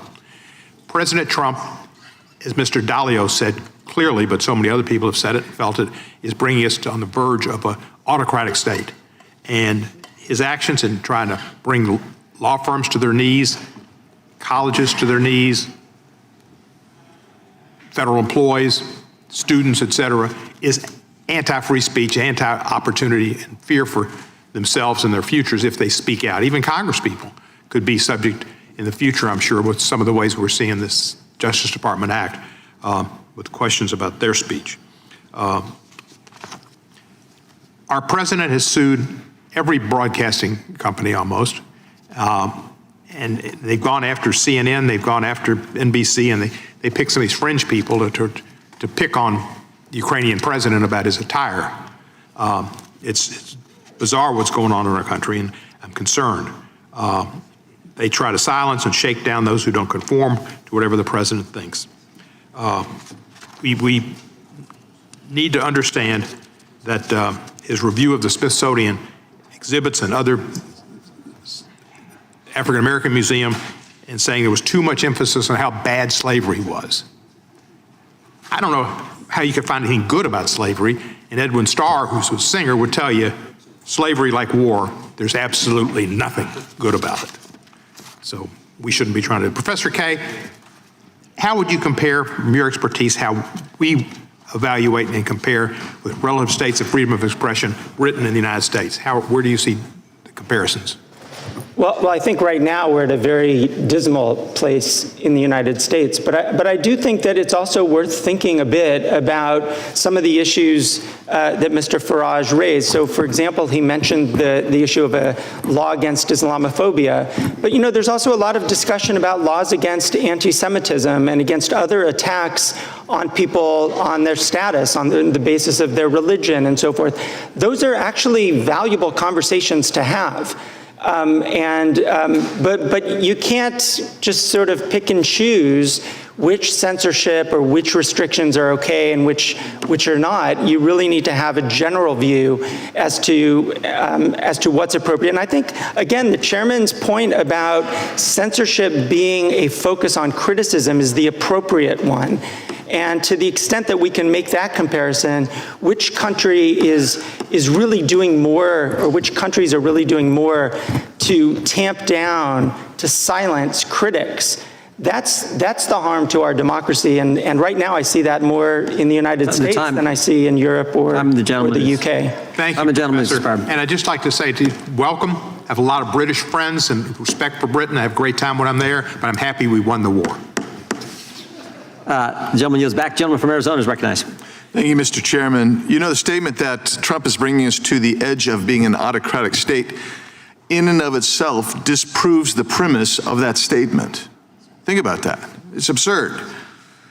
Under the First Amendment, the general proposition is that government should not be regulating the content of its citizens' speech. You have the opposing idea that it's the responsibility of government to decide not only what its citizens should think, but what content they are allowed to see and engage with. To some, the reality of the government regulation of speech may sound like it's a distant, authoritarian notion that won't come to the United States of America, but I would ask you to just think back again. I'm reminded of Orwell's 1984. Think of the memory hole that people are trying to memory hole right now, some even on this panel, sir, who don't want you to realize how bad a government can be when it attempts to censor right here in the United States. For instance, President Obama, this is from an article I'd asked unanimous consent. President Obama has been the most aggressive administration in history, not only going after whistleblowers, but after pursuing reporters who write their stories. How about this one, the Biden legacy? How about this whole stack, and I'll put these in just a second. It's convenient to memory hole what the Biden administration did, what they did to suppress dissent and contrary opinion. I'll get into that in a second. The actions of European governments show that the type of censorship by government is not only possible, but very much doable. Under the guise of public safety, government officials in Europe have suppressed and arrested individuals who have simply engaged in political speech that is arbitrarily deemed to be unspeakable by the government. This kind of regime doesn't just appear on the scene, though. It takes time to develop. And we've seen it here, and that's why I'm taking this opportunity to remind you that FISA must be reformed. FISA must be reformed. So, Mr. Price, you alluded to this, and so I have this document right here that compares the GDP growth of EU versus the U.S. 1998 to 2023. And the U.S. has grown about 87%, almost 90%. The EU has increased its GDP by about 13%. So you have almost a 6x variable there. The question is, when you set these kind of draconian fines and you set up a system that is amorphous and almost indefinable, might it not also have some more than just even the safety, ostensible safety of the society? Might it lead to trying to regulate when you can't innovate? I think that's very much the case, sir. We've seen it not just in the area of speech, but obviously, as we were discussing, the Digital Markets Act, data protection, and so on. And Europe is facing some very serious structural problems demographically, financially. And a lot of what I think is inspiring the DSA is what we saw from Germany beginning after the election of President Trump and after Brexit, which is to control the narrative, slow down speech. And into that, then, they're throwing a very wide net out that's affecting all kinds of legitimate speech. We talked about my client Päivi Räsänen in Finland, who was prosecuted for sharing a tweet from the Bible. It's absolutely outrageous. And that becomes now the standard that the DSA will set, not just for Europe, but possibly and predictably globally. And similarly, Mr. Reed, that's what's going to happen to your app innovators. They're not going to be able to have access to 440 million people in a marketplace in Europe without having to go through essentially government censorship. Well, I think you hit it earlier when you said that their focus has been on regulating or adding legislation. And it isn't one piece of regulation or one piece of legislation that has caused problems for our innovators, both in the UK, in the EU, and in America. It's been the stacking effect. Because if you start with one regulation, you say, I can handle that, I'll build that into my business. It's when you have one, then two, then four, then six. So what's been the biggest problem for growth has been their answer is that old quip, the beatings will continue until morale improves. We often feel that way about regulation. Innovation will get regulated until we get more innovation, and I don't think that will work out. Thanks, Mr. Reed. Now I'll finish with you, Mr. Farage. What happened to the great countries of the West? I mean, seriously, and their liberal understanding of civil rights and the ability to speak one's mind openly without fear of arrest or censorship or abuse of harassment by the government? I think what went wrong in many ways is we forgot why we actually had those liberties and had those freedoms in the first place. We forgot that, as I mentioned and touched on earlier, we forgot the huge sacrifices that were made by citizens alive at that time to defend those principles against tyranny and against dictatorship. We've kind of lost our way in understanding why we are as we are, and I think that has permeated through the education system, or I'm not sure we've been teaching good values. The slavery comment was made earlier. I completely understand there's nothing good about slavery, but take our country, we spent decades driving slavery off the high seas. So whilst we were perpetrators to begin with, we actually, in the end, drove it off the high seas. So we need to teach our kids a sense of balance about our history, about the sacrifice that's been made. That's my feeling. Mr. Chairman, I have some unanimous consent. Gentleman is recognized. This one, GDP growth comparison EU to US 1998 to 2023. This one, Biden's press freedom legacy, empty words and hypocrisy. Massive government censorship during and about COVID from the New Civil Liberties Alliance. The Fifth Circuit agrees that federal officials unconstitutionally coerced or encouraged online censorship under the Biden administration. This one, information during the pandemic suppressed. Feds blew $267 million fighting misinformation under Biden as Trump vows to ban censorship cartel. This one, how the FBI violated the privacy rights of tens of thousands of Americans. This one, Inspector General report on FBI's FISA abuse tells us one thing: we need radical reform. This one, UK comedy writer Graham Linehan arrested over social media posts criticizing trans activists. Why did Lucy Connolly receive a 31-month sentence for Southport tweet? Policing thought crime should have no place in the UK. Britain's emerging police state. Knock, knock, it's the thought police. As thousands of criminals go uninvestigated, detectives call on a grandmother. Her crime, she went on Facebook to criticize labor counselors. This one, UK steps up free speech crackdown as armed police arrest comedy writer Graham Linehan at Heathrow Airport. And this one, Britain's new thought police, how labor plans to police your online speech. Thank you, Mr. Chairman. You bet. Without objection. Mr. Chair, I'd like to offer two unanimous consent requests. I'm not going to challenge the Forrest as much as the gentleman and the others, but two that records letters to you, one to you and one to Commissioner Verkunen, pushing back on the framing of this hearing from 30 EU and US academics. Thank you. Without objection. Gentleman from Georgia is recognized. Thank you, Mr. Chairman. Mr. Farage, welcome to the United States of America. This isn't your first time here, correct? Correct. You were here in 2024 in Milwaukee, weren't you?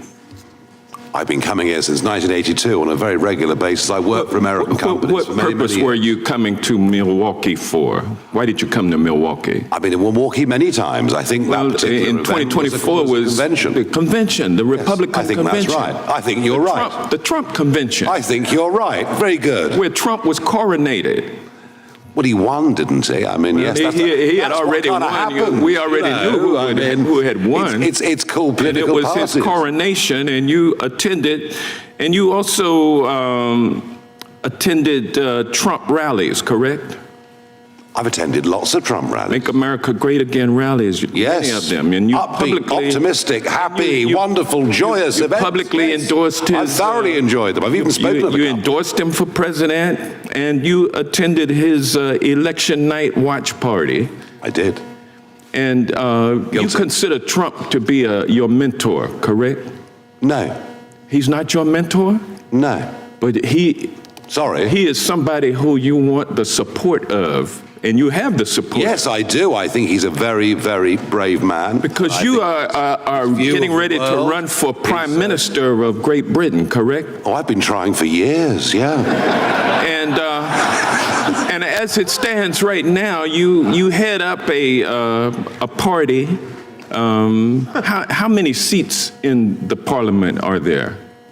651, if you include the Speaker, that is. 650. Yes. And how many are a part? How many seats does your party hold? Well, how many seats do the opinion polls say we're going to get next time? Is that your No, question? I mean, oh, I the see. numbers don't lie. You only have 4 seats, right? I'm afraid so, yes. And so you are indeed the leader of a fringe party. Oh, I'm a fringe, all right. Don't worry about that. Yes, absolutely. Everything I've ever done. And as a fringe party leader seeking to run for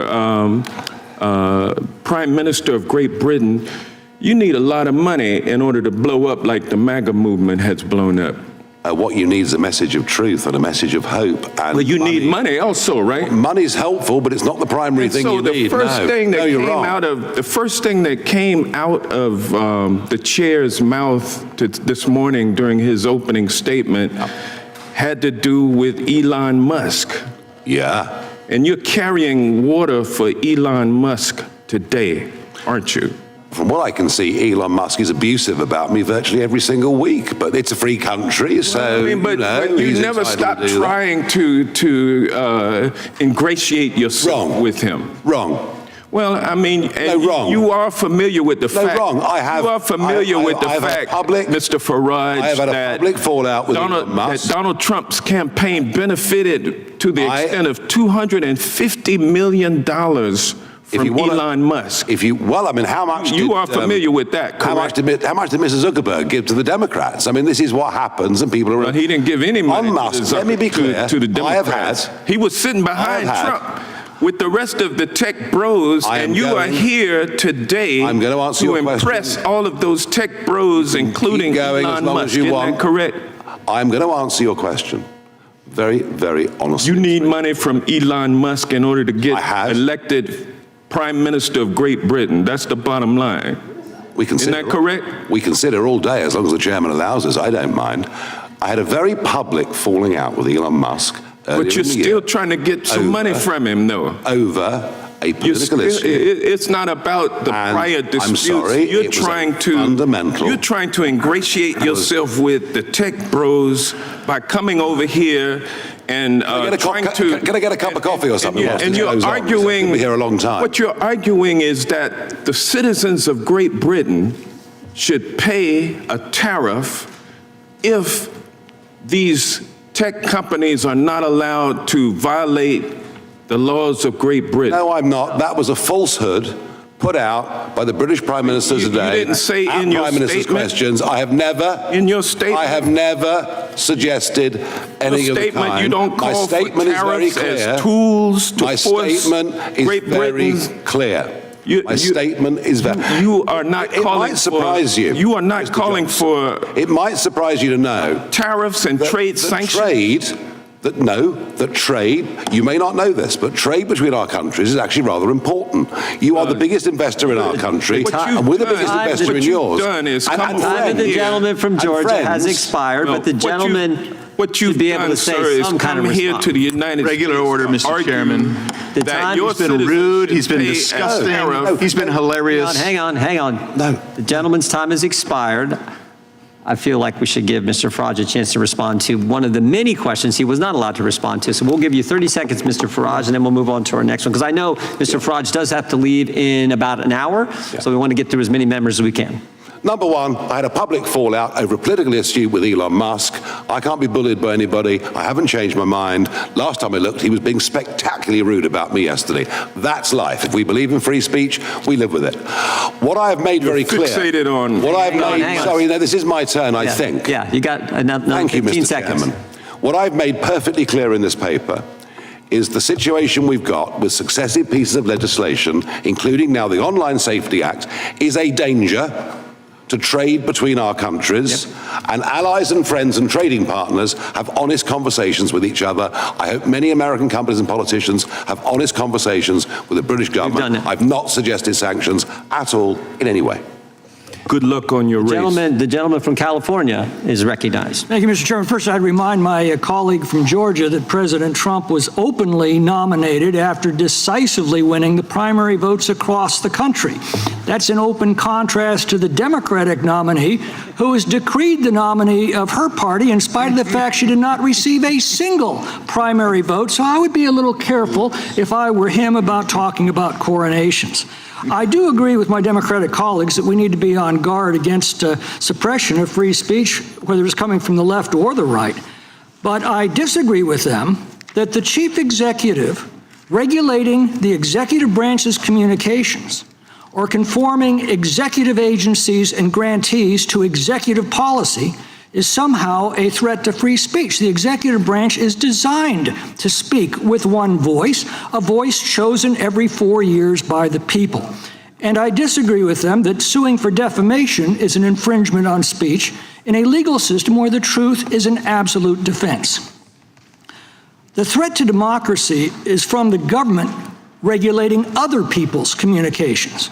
Now, we're now discovering that the Biden administration used the FBI to pressure tech companies to censor the communications of the American people over a free discussion of everything from COVID policy and origins, the Russian collusion hoax, Biden family influence peddling, climate change. I myself was the victim of this censorship when I warned of the damage that the COVID lockdowns were causing. Now, democracy assumes that the best way to separate truth from lies, or wisdom from folly, or good from evil, or love from hate, is to place the two of them side by side and then trust the common sense and good judgment of the people to know the difference. But this assumes that the people have full and unfettered freedom to express themselves and to challenge the claims and opinions of each other. Now, some of our colleagues seem to be suggesting that we should transfer that prerogative from the people to the government. That's the very definition of authoritarianism. Mr. Farage, what are your thoughts? Yeah, I agree with that. I think we are, as citizens, we should be free to make our minds up, to express our opinions, to a large extent to make our own mistakes, provided, and we all know there's a limit to free speech. The professor talked about incitement earlier, and of course, we would be absolutely joined together on that. We don't want incitement. We don't accept incitement. And if people put out something irrational or insightful, but very quickly put their hands up and apologize and learn their lesson, that's kind of how the world is. I do not want government to be the arbiter of what I should think. We have a word for that. It's demos kratis, rule by the people. So yes, democracy. I'm with you on that. I also agree with you that COVID, I touched on this earlier, it was during COVID when rational debate about many important issues, be it mask wearing, be it lockdowns, rational debate on these things was frankly stamped out, and this was supported by big social media companies, many, not GB News obviously, but many TV stations, etc. It's a very dark period that we're coming out. In this country, what we're discovering is that was being done under pressure by the FBI, directed by the executive branch of the government under Joe Biden. But just briefly, how did this happen to the UK and the EU, and what lessons should we be drawing here today? Well, we joined the EU half a century ago, or the EEC as it was then called. It was a huge mistake, in my opinion. We forgot about common law, the kind of law that you guys have always enjoyed too. We sort of gradually transferred to a European way of thinking. We incorporated a Human Rights Act, which kind of meant really that, you know, as opposed to being born free, under a human rights regime, the state gives you your rights, for which you're supposed to be incredibly grateful, but they can take them away whenever they like. So we lost our bearings. The UK lost its way. It became obsessed about doing things a European way, countries, frankly, that don't have that history of liberty, freedom, and democracy that we do. Finally, what do you see as the shape of things to come? Are we going to regain these freedoms or lose them?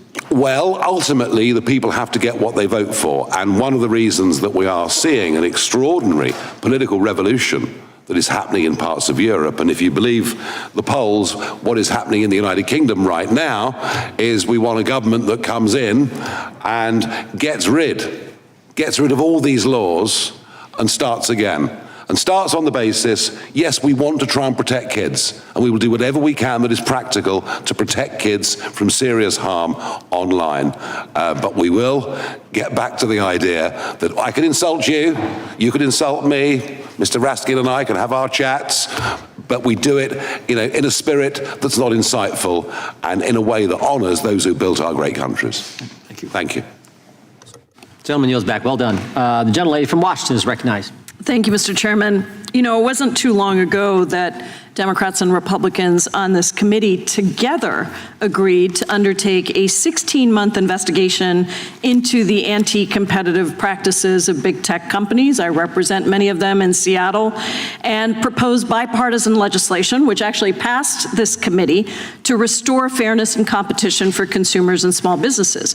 That included the American Choice and Innovation Online Act, or ACOIA, which included similar common sense structural solutions to what the EU included in the Digital Markets Act. And it was a real recognition that these big tech companies are squelching competition and innovation, and that hurts consumers. It's a big turnaround then that suddenly the Republican majority wants to do something as absurd as use trade negotiations to help bolster big tech in Europe, when EU has undertaken the very smart solutions that fight back against big tech monopolies and protect consumers and small businesses. Maybe it's linked to the fact that these big tech companies are now pouring money into Donald Trump's campaign funds. I don't know. Maybe it's because they're making all kinds of deals to screw consumers and preference giant corporations in exchange for campaign contributions and a 24-karat gold plaque to Donald Trump, like the CEO of Apple just recently did. It seems to me that the Republican Party has suddenly turned its back on small businesses, on competition, on innovation, and yes, even on free speech, which is apparently the topic of discussion today. In fact, one of our witnesses here claims to represent, one of the Republican witnesses claims to represent small and medium-sized app developers, but his organization gets more than half of its funding from Apple, the very giant corporation that those same small and medium-sized app developers are trying to fight. Make it make sense for me. Now we have this hearing centered around so-called free speech and so-called censorship, not here in America, but in Europe. Well, what about right here at home on U.S. soil, the censorship by the Trump administration, the Republican Party, on anything that they don't agree with? Let's just take a recent example. Ramesa Ozturk, a PhD student at Tufts University, wrote an op-ed in the student newspaper calling for the university to divest from Israel. It was a simple exercise of her First Amendment free speech rights. She committed no crime, she didn't bully or harass anyone, she didn't incite violence towards anyone. Action was totally peaceful. And yet, what happened? In March, the Trump administration revoked her student visa, sent masked men to kidnap and disappear her, forcing her into an unmarked car, and detained her for 45 days. Professor Kaye, how does this kind of abuse, utilizing the immigration system, in this case for now, can extend to US citizens, to green card holders, to anyone else, how does this hinder the free speech rights of all Americans? Well, we've seen already that American citizens have been caught in the enforcement of immigration laws over the last, and outside of the immigration laws over the last several months. But I think we can look at it from two perspectives. I mean, one is it's a clear violation of a student's free speech right, as you just explained it, when they're detained and set up for deportation solely because of an op-ed that they wrote. But it's also an intimidation for anybody who would write anything further. Anybody who's in that same kind of visa situation now is not going to be writing that op-ed. And that's not just a harm to them. That's not just chilling their speech. That's also a harm to all of us who would benefit from hearing those kinds of views. In fact, right now, the Trump administration is reviewing all social media of visa applicants to see if they've posted any anti-Trump or pro-Palestinian sentiments. How does that affect our free speech rights? Well, it's the same answer. It's a deterioration of our public debate in this country. It's exactly this kind of, I think that Mr. McClintock had said before, putting side by side different ideas, and that's an interference with that. So quickly, another example. In June, a Spanish language reporter named Mario Guevara was live streaming a gathering of Americans protesting against Trump's immigration policy. The police arrested him on bogus misdemeanor charges that were later dropped. A few days later, he was detained by ICE. Now we've got a government that arrests a student for writing an op-ed, filters the speech of visitors, and arrests a journalist for covering a protest. How does that compare to free speech practices of other countries? Well, it does compare with authoritarians who regularly use law enforcement in order to transform journalism into a crime. This is a major global censorship problem, and we're seeing it in Georgia. And we see it in this context that is not just a one-off. It's part of, I think, a systemic approach to a free media in this country. That's one, and perhaps the harshest example, because I understand that the journalist remains in detention, but it's part of a systemic approach, I think. Similar to Russia and China, places like that. Mr. Chairman, I yield back. I have some unanimous consent requests. Do you want to go now, or do you? Yeah. All right, go ahead. Thank you. I ask for unanimous consent to enter into the record a letter from the Open Markets Institute. Without objection. Another one, a letter from the Tech Freedom Association raising concerns with the FTC's inquiry on censorship. Without objection. And a final one from I think it's the App Association, and it's titled, Apple is Top Funder of Lobby Group that says it represents small developers. Yeah. Without objection. And I'm sorry, Mr. Chairman, I have one more here. Okay, go right ahead. This is an article entitled, The False Choice Between Digital Regulation and Innovation. Without objection. Thank you, I yield back. Quickly, Mr. Reed, is your association fighting Apple? Pardon me? Is your association fighting Apple's Fighting Apple? Fighting Apple? We disagree with Apple on multiple issues, as well as for all of our sponsors. Our membership is the small businesses that many of you have met when we've had our fly-in every year. Okay, great. Seems to me your association uses Apple. That's where your apps go. I don't think you're fighting Apple. The gentleman from Wisconsin is recognized for 5 minutes. Professor Kaye, was the Centers for Disease Control correct in 2020 about the handling of COVID? You know, the chairman laid out all the things that we now know are debunked. Was the Center for Disease Control correct in how they went about their business?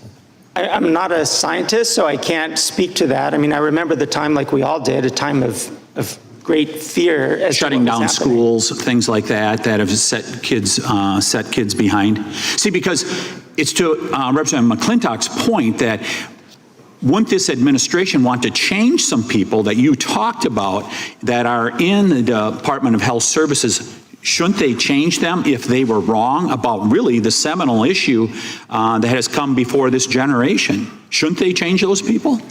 Well, that's just not my understanding of why people have been. Are you familiar, Professor Kaye, with the case Berenson versus Biden, which is a censorship case where Alex Berenson, a reporter, was deplatformed on Twitter? I'm not familiar with that one. I would suggest that you take a look at that because the Biden administration weaponized themselves against Mr. Berenson and stifled his speech on Twitter. What college are you a professor at again? University of California, Irvine. How many classes are you teaching this semester? This I teach one class right now. One class this semester. Mr. Farage, I want to thank you so much for coming to the great state of Wisconsin, of which I represent part of it, including Milwaukee. I hope you had a good time there. I've always had a good time in Milwaukee, no question. Wonderful breweries, friendly people, love it. You're welcome back anytime. I want to thank the ranking member for giving us a tutorial on free speech. Mr. Farage, did you instruct anyone on this panel, including the chairman, to instruct us to stifle the ranking member's speech? Did you? No, absolutely not. Of course not. Can you comment on the key issue before the far right that we heard about earlier? What is that key issue in Europe right now that the far right is heavily engaged in? Well, if you're in the United, I'll speak for the United Kingdom. If you're opposed to illegal immigration on a mass scale and the huge cost to the taxpayer and the risk to our communities, and then and if you like the flag, our national flag, then apparently you're far right.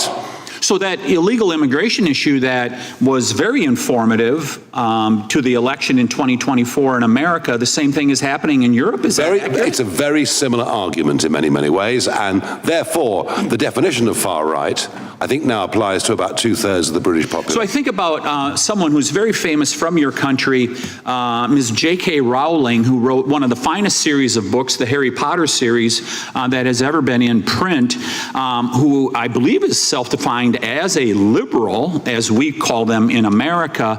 Hasn't she even been threatened for a position she's taken in regards to transgenderism? Yes, she very much comes from a liberal wing of politics historically, but she's taken a view that women should be safe in women's spaces. That means changing rooms, etc. That's all she said. And by the way, that's something that our Supreme Court recently actually did back up, the fact that there are fundamental differences. And this is not to launch an attack on anyone that's trans, just to bring some common sense in. And she has faced cancel culture and abuse on a huge scale. I would just, one other comment in regards to the ranking member's opening statement. He was saying that we are stifling speech here in America, including PBS, by defunding them. I would suggest that the ranking member look at the news that came out in the past week. It is very good news for PBS, where the Ford Foundation and other foundations have said they're going to put in tens of millions, if not hundreds of millions of dollars to make sure that they stay on the air. Protecting the American taxpayer, I think that is a great thing that we were able to do with the One Big Beautiful Bill. Final question for Mr. Price. How is the problem going to be fixed, and can America help? Yes, America can help. The spotlight that has already been shone on the problem by the administration, by the amazing work that this committee is doing here, is hugely welcome by those of us who support the human right to free speech. We have people who are suffering under prosecutions, unjust prosecutions in Europe right now. I've outlined a lot of them in my written submissions, and it's only because of the support that's coming from this side of the Atlantic that we're able to see possibly a brighter future. And we will continue those efforts. Thank you. I yield back, Mr. Chairman. Gentleman, yield back. The gentleman from Maryland is recognized. Thank you, Mr. Chairman. You know, when I was a professor of constitutional law, I used to teach my students that freedom of speech is like an apple, and everybody wants to take just one bite out of the apple. Somebody doesn't like left-wing speech, there's a bite. Somebody doesn't like right-wing speech. Somebody doesn't like feminist speech. Somebody doesn't like sexist speech. And everybody just wants to take one bite. But if we let everybody take a bite, at the end of the day, there's no apple left. It's all gone. So if you want to defend free speech and you want a society that's defined by free speech, you've got to accept even the speech you oppose, the speech that you abhor. Now, Professor Kaye, we want to try to bring some objectivity to the conversation. I looked up the Reporters Without Borders rankings of every country in the world, according to press freedom. Norway was number 1. North Korea was number 179. It's like a totalitarian dungeon. The UK was number 20. The US was number 57 under Trump, down from 45, where it was before. Russia, which some people here lionize, was at 171, right? So if we were going to undertake a serious study of the state of press freedom all over the world, for example, where should our focus be? I appreciate that question. I have a very long list that I could highlight. But just tell us methodologically, quickly, how we should go about doing it if we wanted to undertake this in a serious way. Absolutely. I mean, I would really use the lens of what do we need as a democracy in order to be well-informed, in order to make choices about our democracy, to make choices about our health. What do we need? We need an open press. We need open government. We need access. We absolutely don't want to see websites scrubbed, as this administration has done. So I would look at it through that lens, through the lens of what we need in order to have a democracy. Gotcha. Mr. Farage, first of all, to be called charming by you, a man of your evident erudition and dazzling brilliance, is undoubtedly a Lifetime Achievement Award for me, so I will hold it closely. But I wanted to ask you about your commitment to the freedom of speech universally. I think it's a principle that you advocate for everyone, not just for people who are in your party or people you agree with. You said that there should not have been a protest against the Gaza war in the UK. And then when it went ahead, the police refused to shut it down. You called them gutless for not shutting it down. Do you regret having opposed that, given that there was no violence there and there were 700,000 people who wanted to express themselves that day? I have not opposed people standing up and protesting in favor of people living in Gaza at all. There was one particular day, and it was the Sunday nearest November the 11th, which was when we had big memorial services in London, and I think a march being allowed to go ahead on that day would have been a mistake. Any other day, fine. Oh, I see. Who gets to decide that? Well, I think actually something that is embedded in the country, something that is absolutely fundamental to. That's why we have a written constitution. You might take that idea back to the UK with you. Well, because the freedom of speech applies 365 days a year here under the First Amendment, not 364 or 363, depending on some politicians heckling the government and telling them to shut down free speech. We have allowed mass pro-Gaza demonstrations in London, weekend after weekend. No thanks to you. All right, let me change. This was let me try another one. Sensitive day. That's all. I got you. It was a sensitive day, and I thought that's what the freedom of speech was about. You have a right to engage in speech that other people consider offensive or insensitive. But in any event, you've made yourself clear, Mr. Farage. 64 days a year if they want. You've made yourself clear to your constituents in Claxton today. Let me ask you this: you've banned journalists from your political events that you disagree with, haven't you? No, in fact, I'm the only political Really? At your convention, you didn't ban journalists and revoke their credentials? You know, I take, the average press conference, I take 25 questions. No, that wasn't my question. Mr. Farage, we're politicians, so we see what you're doing. I'm asking you a direct question. Well, thank you. I'm asking you a direct question, and I hope you can answer it. Why do you ban journalists who oppose your views from coming to your events? Why did you tell your party, why did you tell the local government not to do interviews with your local newspaper? I am the most open person to any journalist. Undoubtedly, you're the handsomest man in the world. But I'm asking you a different question, okay? That's not my question. My question for you is, and it's legit, why do you ban journalists that you disagree with from your political events, like from your convention? I don't. Okay, and you say you've never done that? I can't think, if I go back the last 25 years, I can't think of banning anybody. But I mean, maybe somebody else did. But look, I see. It was somebody else who did it. I do more. I take more questions. All right. From journalists. Do you have all any the other objections? Leaders added up together. Okay, Mr. Price, let me ask you. You're an honest man.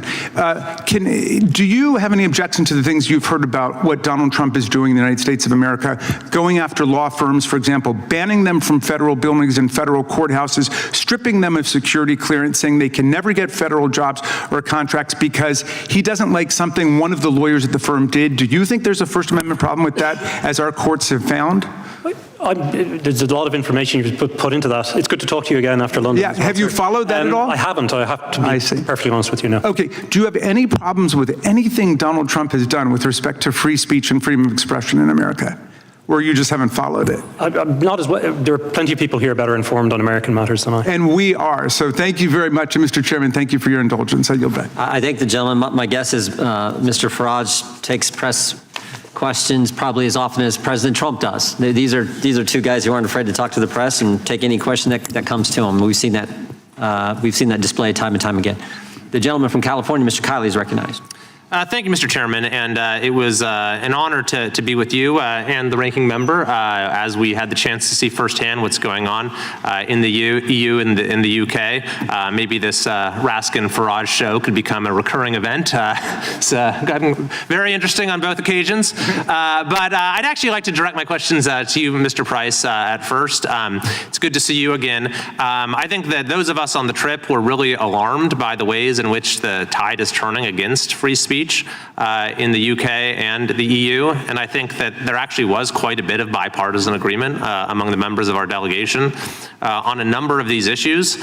So I was hoping you could give us a little context of what you think explains this, and I think that we understand that not every country needs to have has a First Amendment or needs to have the exact same standards or the exact same exceptions or the exact same ways that the law is applied, but we've always, I think, felt it important that we have an alliance with our European allies around the issues of freedom that stands in contrast to authoritarian regimes around the world, like in Russia, like in China, places where they don't have free speech. And so to the extent that these values are fraying among our allies, then it really harms our ability to stand up for the values of freedom around the world. So what do you think is going on? How can we sort of strengthen our alliance with our European allies around the issue of freedom of speech? Thank you, sir. Well, what we've seen, sadly, over many decades, and it's accelerating, has been a consistent use of overbroad, vague laws to crack down on speech that's regarded as provocative or unorthodox. And I can give you, and I have given examples of the clients that I'm involved in representing, where they've been simply speaking about their faith publicly, or where they've been offering to talk to people. So things have reached a crisis point, though, and this is why I think it's important that Vice President Vance and the administration have intervened. And one thing I would say, without divulging any contents of conversations, but Representative Raskin and I had quite a good conversation about just how bad things had become in Europe. And I agree with you. I think there is a bipartisan realization, certainly on this committee, and I commend the work that it's doing, about the nature of the problem in Europe. With the DSA, though, we find then the European Union stepping into speech, regulating it, and bringing that restrictive model global. And this is where I think really the work that's been happening here is crucial, because we can't allow that to happen, because we're going back to COVID-style censorship all over again. Thank you. And of course, it's doubly concerning when this actually implicates the free speech rights of Americans. But I would hope that moving forward, we can try to work with our counterparts in Europe to try to get back to having these shared values around freedom of speech, and we don't continue to see a divergence. Mr. Reed, I also wanted to ask you about the DMA, because based on, I know you represent smaller app developers, but we also spoke with folks who represent Apple and Facebook and others, and it's a matter of public record the way that these companies are now sort of uniquely targeted under this law and the similar law in the UK. And honestly, it caused me to sort of see some of the ongoing negotiations around tariffs and other issues through a somewhat different lens, because the way that American companies are being targeted with the DMA really is a tax or imposes or is a direct transfer of wealth from our country overseas. And these are some of these sort of non-tariff barriers that American countries are now facing. So could you give me your perspective on that and the DMA more broadly? Right. It's ironic that, as you say, it's a non-tariff trade barrier, but the ultimate biggest loser is usually the smaller and medium-sized companies. Earlier, we heard a member of this committee just talk about bills here in the United States. The irony of those who supported those bills were also billionaire companies. We joked about the fact that it was the trillionaires versus the billionaires who went to war. And the problem when that happens, if any of you run a small business, is the small guy gets crushed. And what's happening with the DMA in Europe is their desire to put pressure on the US companies means that there are fewer services, fewer features, and less trust are available for the smaller businesses to take advantage of. And that's how we get crushed, and that ends up being a, as you say, a non-tariff trade barrier, because it puts the very companies that could compete with these giants at a disadvantage when they have to meet those new tests. Thank you. And I think that this is going to be an important issue for us to remain focused on, as to how we can alleviate these barriers that our companies are facing that honestly are hindering innovation in Europe as well. I yield back. Yield back to the chair. Real clear on the most recent situation. Maybe I'll direct this to Mr. Farage. So Graham Lineman is an Irish citizen who posted something while in America and then gets arrested when he goes to the UK for some quote offensive post online. Is that accurate? That is absolutely right. Yeah, that's where this is all headed. That's exactly where this is all headed. The gentleman from California who accompanied us on the trip, when we were so glad that he did, is recognized for 5 minutes. Thank you, Mr. Chair, and I also appreciate being invited on a trip and spending time with you and our ranking member, Raskin.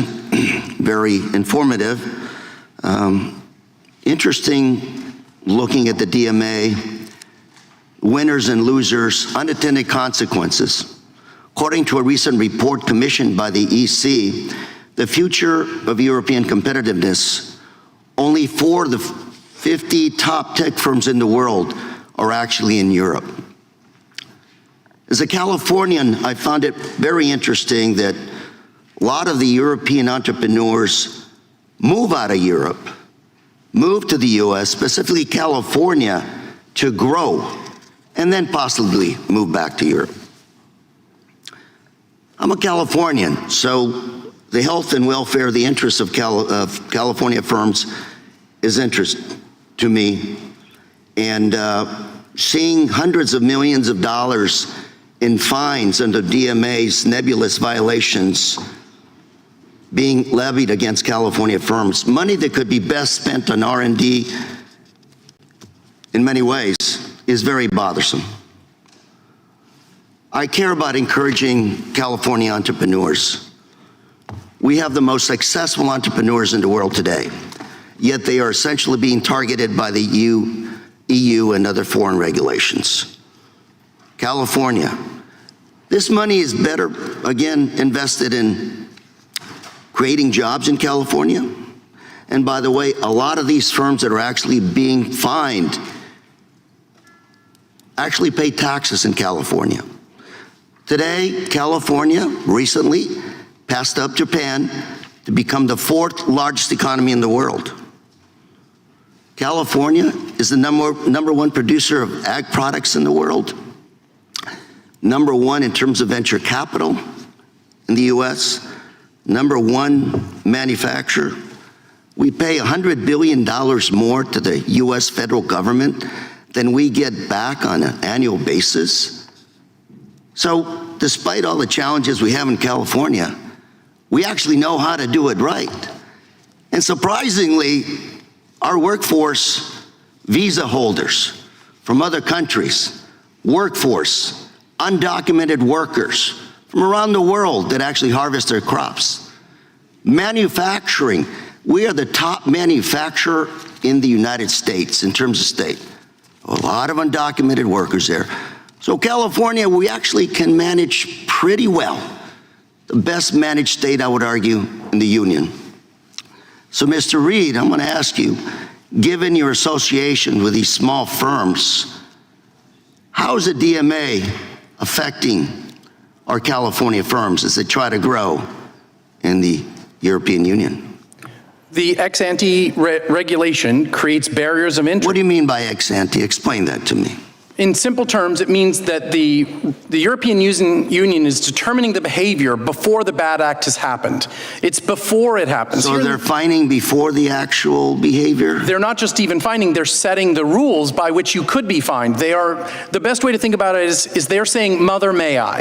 If you remember the game Mother, may I? They're asking companies to go forth and say, can we do this? And then the commission says, well, yes, you can, or yes, you cannot.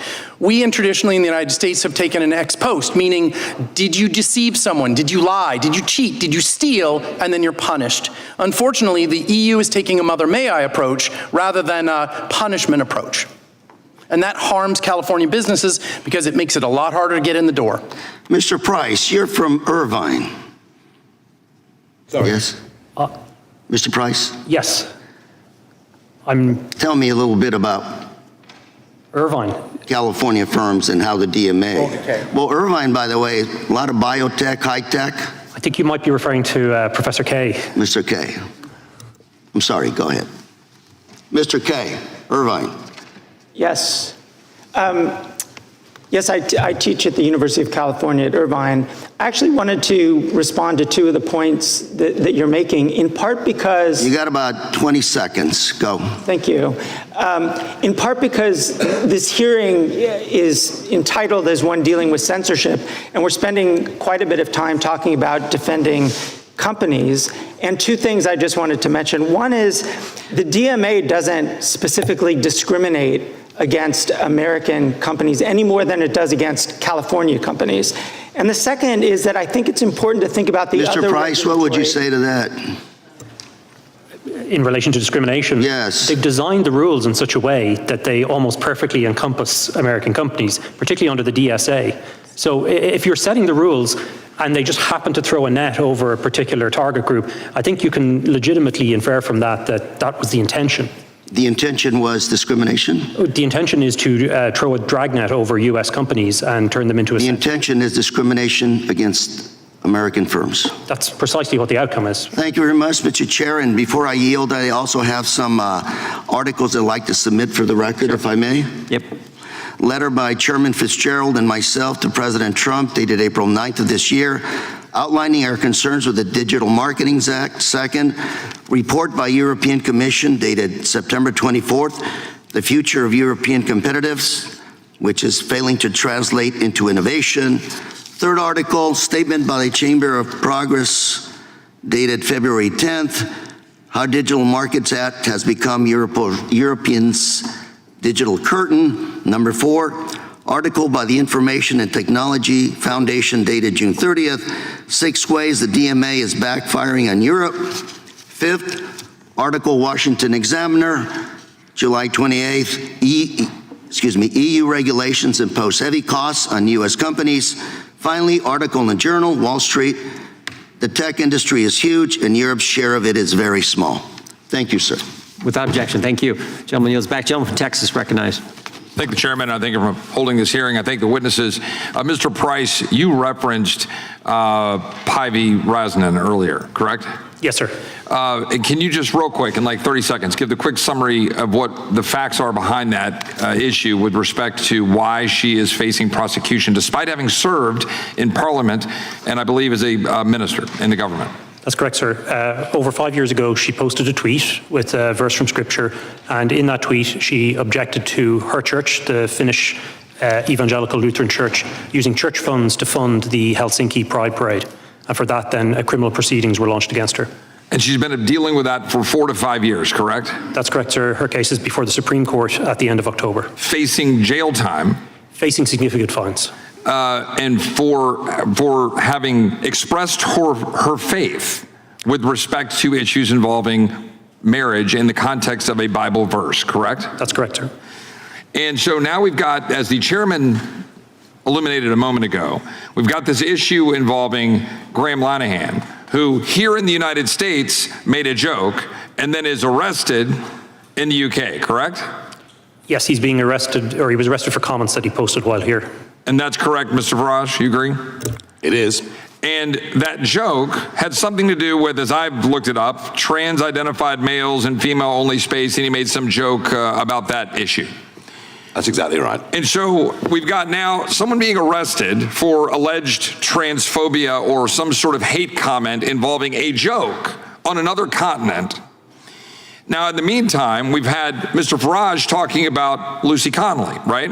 And her fate, which I understand she got sentenced something like 31 or 32 months for having put out a social media post. Now, that social media post has been alleged to have tied to some incitement. She deleted the post, but the post was in response to violence, right? And on the heels of a whole lot of issues involving crime in the UK. Whatever the connection is, right, we're saying there is crime in the UK. Now, here's my question, Ms. Farage. how do you feel from the standpoint of borders in the UK? Are open borders healthy for either the United States or the UK? No, they're disastrous. And are they having a deleterious effect with respect to crime and culture in the UK? Yes, they are. It's been a debate that's been very difficult to have without being screamed at, but we are now having that debate. And so now we've got a moment here where we've got someone being put in jail for putting out something on social media that is allegedly transphobic. And so my question is, I wonder what's going to win out? What's going to win out when the questions of Islamophobia and the tenets of Islam mash up against transphobia? What will the determiners of truth in the UK government decide? What will those who make decisions about what we can say and what we cannot say do when these worlds collide? Would you have any comment on that, Mr. Farage? In the Lucy Connolly case, it's very interesting that this horrific murder of 3 young girls happened. The country was in very deep shock, very deep shock. The government deliberately withheld the truth about who the perpetrator was. And it led to a sea of speculation. It turned out ultimately that the man that committed those murders was in fact UK born, had not come over on a boat, as was being said on social media. Just goes to show that actually, however bad the news is, people deserve to know the truth about a situation. It stops that frenzy of speculation. Who's going to win these great battles? I think that there is a growing silent majority, certainly in my country, who object to the 2-tier concept that, you know, Lucy Connolly gets 31. And by the way, there were mitigating circumstances for what she said with her own personal situation, but she's arrested very quickly. She's threatened that if she pleads not guilty, she'll go straight to prison and be on remand until the trial, and goodness knows when. We're not defending what she said, but she recognized her error, you know, in a moment of anger and passion and upset, and she withdrew it 3.5 hours later. I think that the answer, Mr. Roy, is that the silent majority will win. The silent majority will win, good will triumph over bad, and common sense will be returned. It won't happen quickly. It won't happen quickly. As I've already outlined, there is coming down the tracks an Islamophobia law, which would divide speech even more widely than it is now. But in the end, common sense, decency will win. Is Sharia law consistent with Western values? No. Thank you. I yield back. Gentleman yields back. The gentleman from Florida is recognized. Thank you, Mr. Chairman. Mr. Farage, thanks for being here, coming across the pond. I'm sorry to hear you're leaving the hearing early. Well, it's not a question of leaving the hearing early, but I do have other things to do. Yeah. Oh, where are you going? I'm so sorry about that. That's okay. Where are you going? It's not lunch, I promise you. It's not lunch. You're not going to have lunch. I don't think so, no. No lunch. Sad, isn't it? You're meeting with the president? I can't remember what the schedule is. It's possible. You can't remember if you're meeting with the president. I'm being very polite, and I'm not going to tell you what I'm doing this afternoon, but I can assure you that... But there's the free speech hearing. You're not going to tell me what you're doing this afternoon? Free speech is one thing, discretion's quite another, too. Okay. All right, so you're leaving to have lunch with the president. So, Mr. Farage, I have a question. Have you heard about the Epstein thing that's going on here? I have. You have? What do you think about it? I'm not going to give comment on anything happening in America. I'm here as a witness. Perfect. I'm here as a witness. I'm here as a witness for what is happening in the United Kingdom and in the European. Perfect. Let me just go through it. So it's been 9 months, right, since we've been meeting in these hearings. We've not had Pam Bondi here, even though we have jurisdiction over the Department of Justice. Not Dan Bundy. The gentleman yield. Not Cash Patel. I will 100%. We'll go back and forth. Let me just do my thing. Okay. Well, I'm just going to correct. Cash Patel's coming in 2 weeks. I'll give you an extra 10 seconds. Cash Patel, the director of FBI, is coming in 2 weeks, and the Attorney General's coming in 4 weeks. Fantastic. But still, we're not doing that this week. The week we're having votes on the Epstein thing. So, you know, Pam Bondi gives the influencers, these Republican influencers, a binder. It says Part 1 of the Epstein files. No one ever saw it. It was quite spectacular. The Attorney General then says the Epstein list is on her desk. Then DOJ issues a memo, says there is no list. Then, you have any questions about any of that? we've had no hearings on any of that at all. That, you know, the list is on my desk, then there is no list, then we gave binders to Republican influencers. This committee's had no questions on any of how that transpired at the Department of Justice. Then hold on. Well, it sounds like you're going to in the next few weeks. So that's a jolly good thing. Mr. Farage, we can talk soon, but not yet, okay? Right. So, you know, then the president comes out and says the whole thing's a hoax. He blasts his own base. He blames Barack Obama. I mean, he hasn't been president for a very long time. Republicans then in committee vote against the release in the Rules Committee. Then Republicans refuse to go back in the Rules Committee because they're getting blasted for their vote, getting crushed by their own base. Congress leaves a day early. Then the administration sends the Deputy Attorney General to meet with Maxwell in jail. He happens to be Trump's former personal attorney. She says something favorable about the president. Miraculously, she gets transferred to a minimum security prison. The president starts talking about how he has the right to pardon her if he wanted to. The leaks to the Wall Street Journal then stop. We come back from break. We have the Massey petition. Comer does a document dump where 97% of these documents are already public. How long has he had those documents? Why hasn't he released them for the last 6 weeks? Does it the day of the vote. Then Republicans drop a non-binding resolution trying to kill the Massey discharge petition. The White House said passing the Massey discharge petition is a hostile act. Wow. That's a lot of distraction and deflection and misinformation. Wait, passing a discharge petition to release the Epstein files, the White House said would be a hostile act. Nope, we have no questions about that. But why? Why is it that we're spending so much political capital to keep this list from coming out? You think the list should come out? You think we should know the people who dealt with Mr. Epstein, Mr. Farage? I thought I was coming to a hearing on free speech, not process. Oh, but listen, but here's the good... It sounds like you're discussing process. No. Do you think the list should come out? I have no opinion on it. I don't know at all. So we have victims that were sexually abused by potentially people in power, and we don't know who's on the list. I'm very happy. Hold on, Mr. Farage. We don't know who's on the list. We don't know who's on the list. We don't know if the president is or is not. I'm not going to say he is or isn't. I'm just going to say these are weird behaviors. We don't know that there aren't other people in Congress that are on the list. Right? We have no idea. Do you think the list should come out? You think people in power should be held to account for these victims who have been sexually abused and assaulted? You think the list should come out? I think that I'm very happy to come to a different hearing where you talk about legal process. Okay. Will the gentleman yield for a quick question? Were you aware that he has already called for the Epstein file to be released? It has been reported that he has called for it to be released. Oh yeah, right here, just to refresh your memory. Yeah, but I happen to have this. But that's not How random. But that is not. Look, you can ask me if you like about Do you agree social with security yourself? policy. Do you agree with yourself? We are here to discuss free speech. Hold on, it's awkward for your lunch after this? Do you agree with yourself? No, it isn't at all. Okay.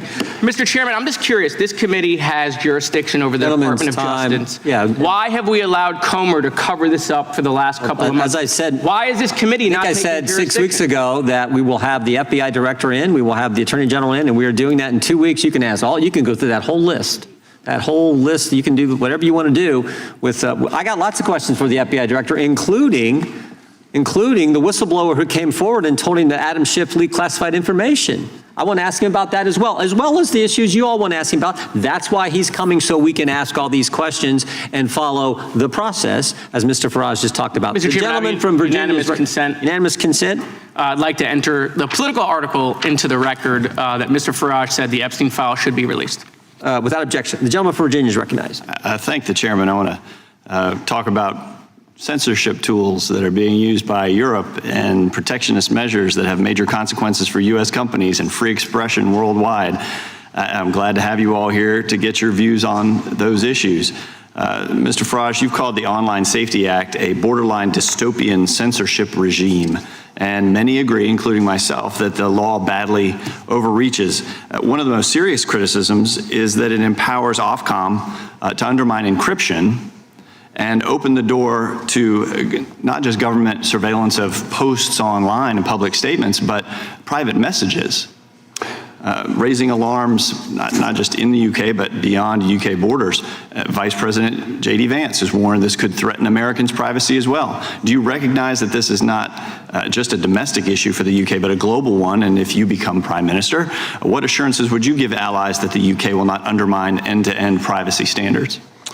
You have my absolute word that a reform government will repeal the Online Safety Act and will go right back, actually, to legislation back to 2010, under which these whole concepts of hate speech have begun to be interpreted in UK law, and we will do that. Do we want to protect kids? This is the big question. Yes, we do. We need to find means. We need to find ways. I half suggested earlier that hardware could be part of the solution, but yes, we want to protect, to encourage and let free speech flourish. You've said Reform UK has access to some of the best tech minds to design alternatives. How do you propose to balance protecting children without scanning private messages or weakening encryption? I think, well, as I said, look, I don't have all the answers to this, but the British Prime Minister says he has got the answers to this. Well, if it's about protecting kids, why does the legislation give Ofcom the most extraordinary and frankly arbitrary powers? And why is there the establishment under the Act of an elite police force unit to monitor what is said online? So, it's far better to be honest and say we don't have the perfect solutions than to pretend we have with legislation that is a sledgehammer that misses the nut. Thank you. Mr. Price, the EU's Digital Services Act imposes liability for so-called systemic risks. How does that chill religious or political speech, and do you see conflicts with First Amendment principles?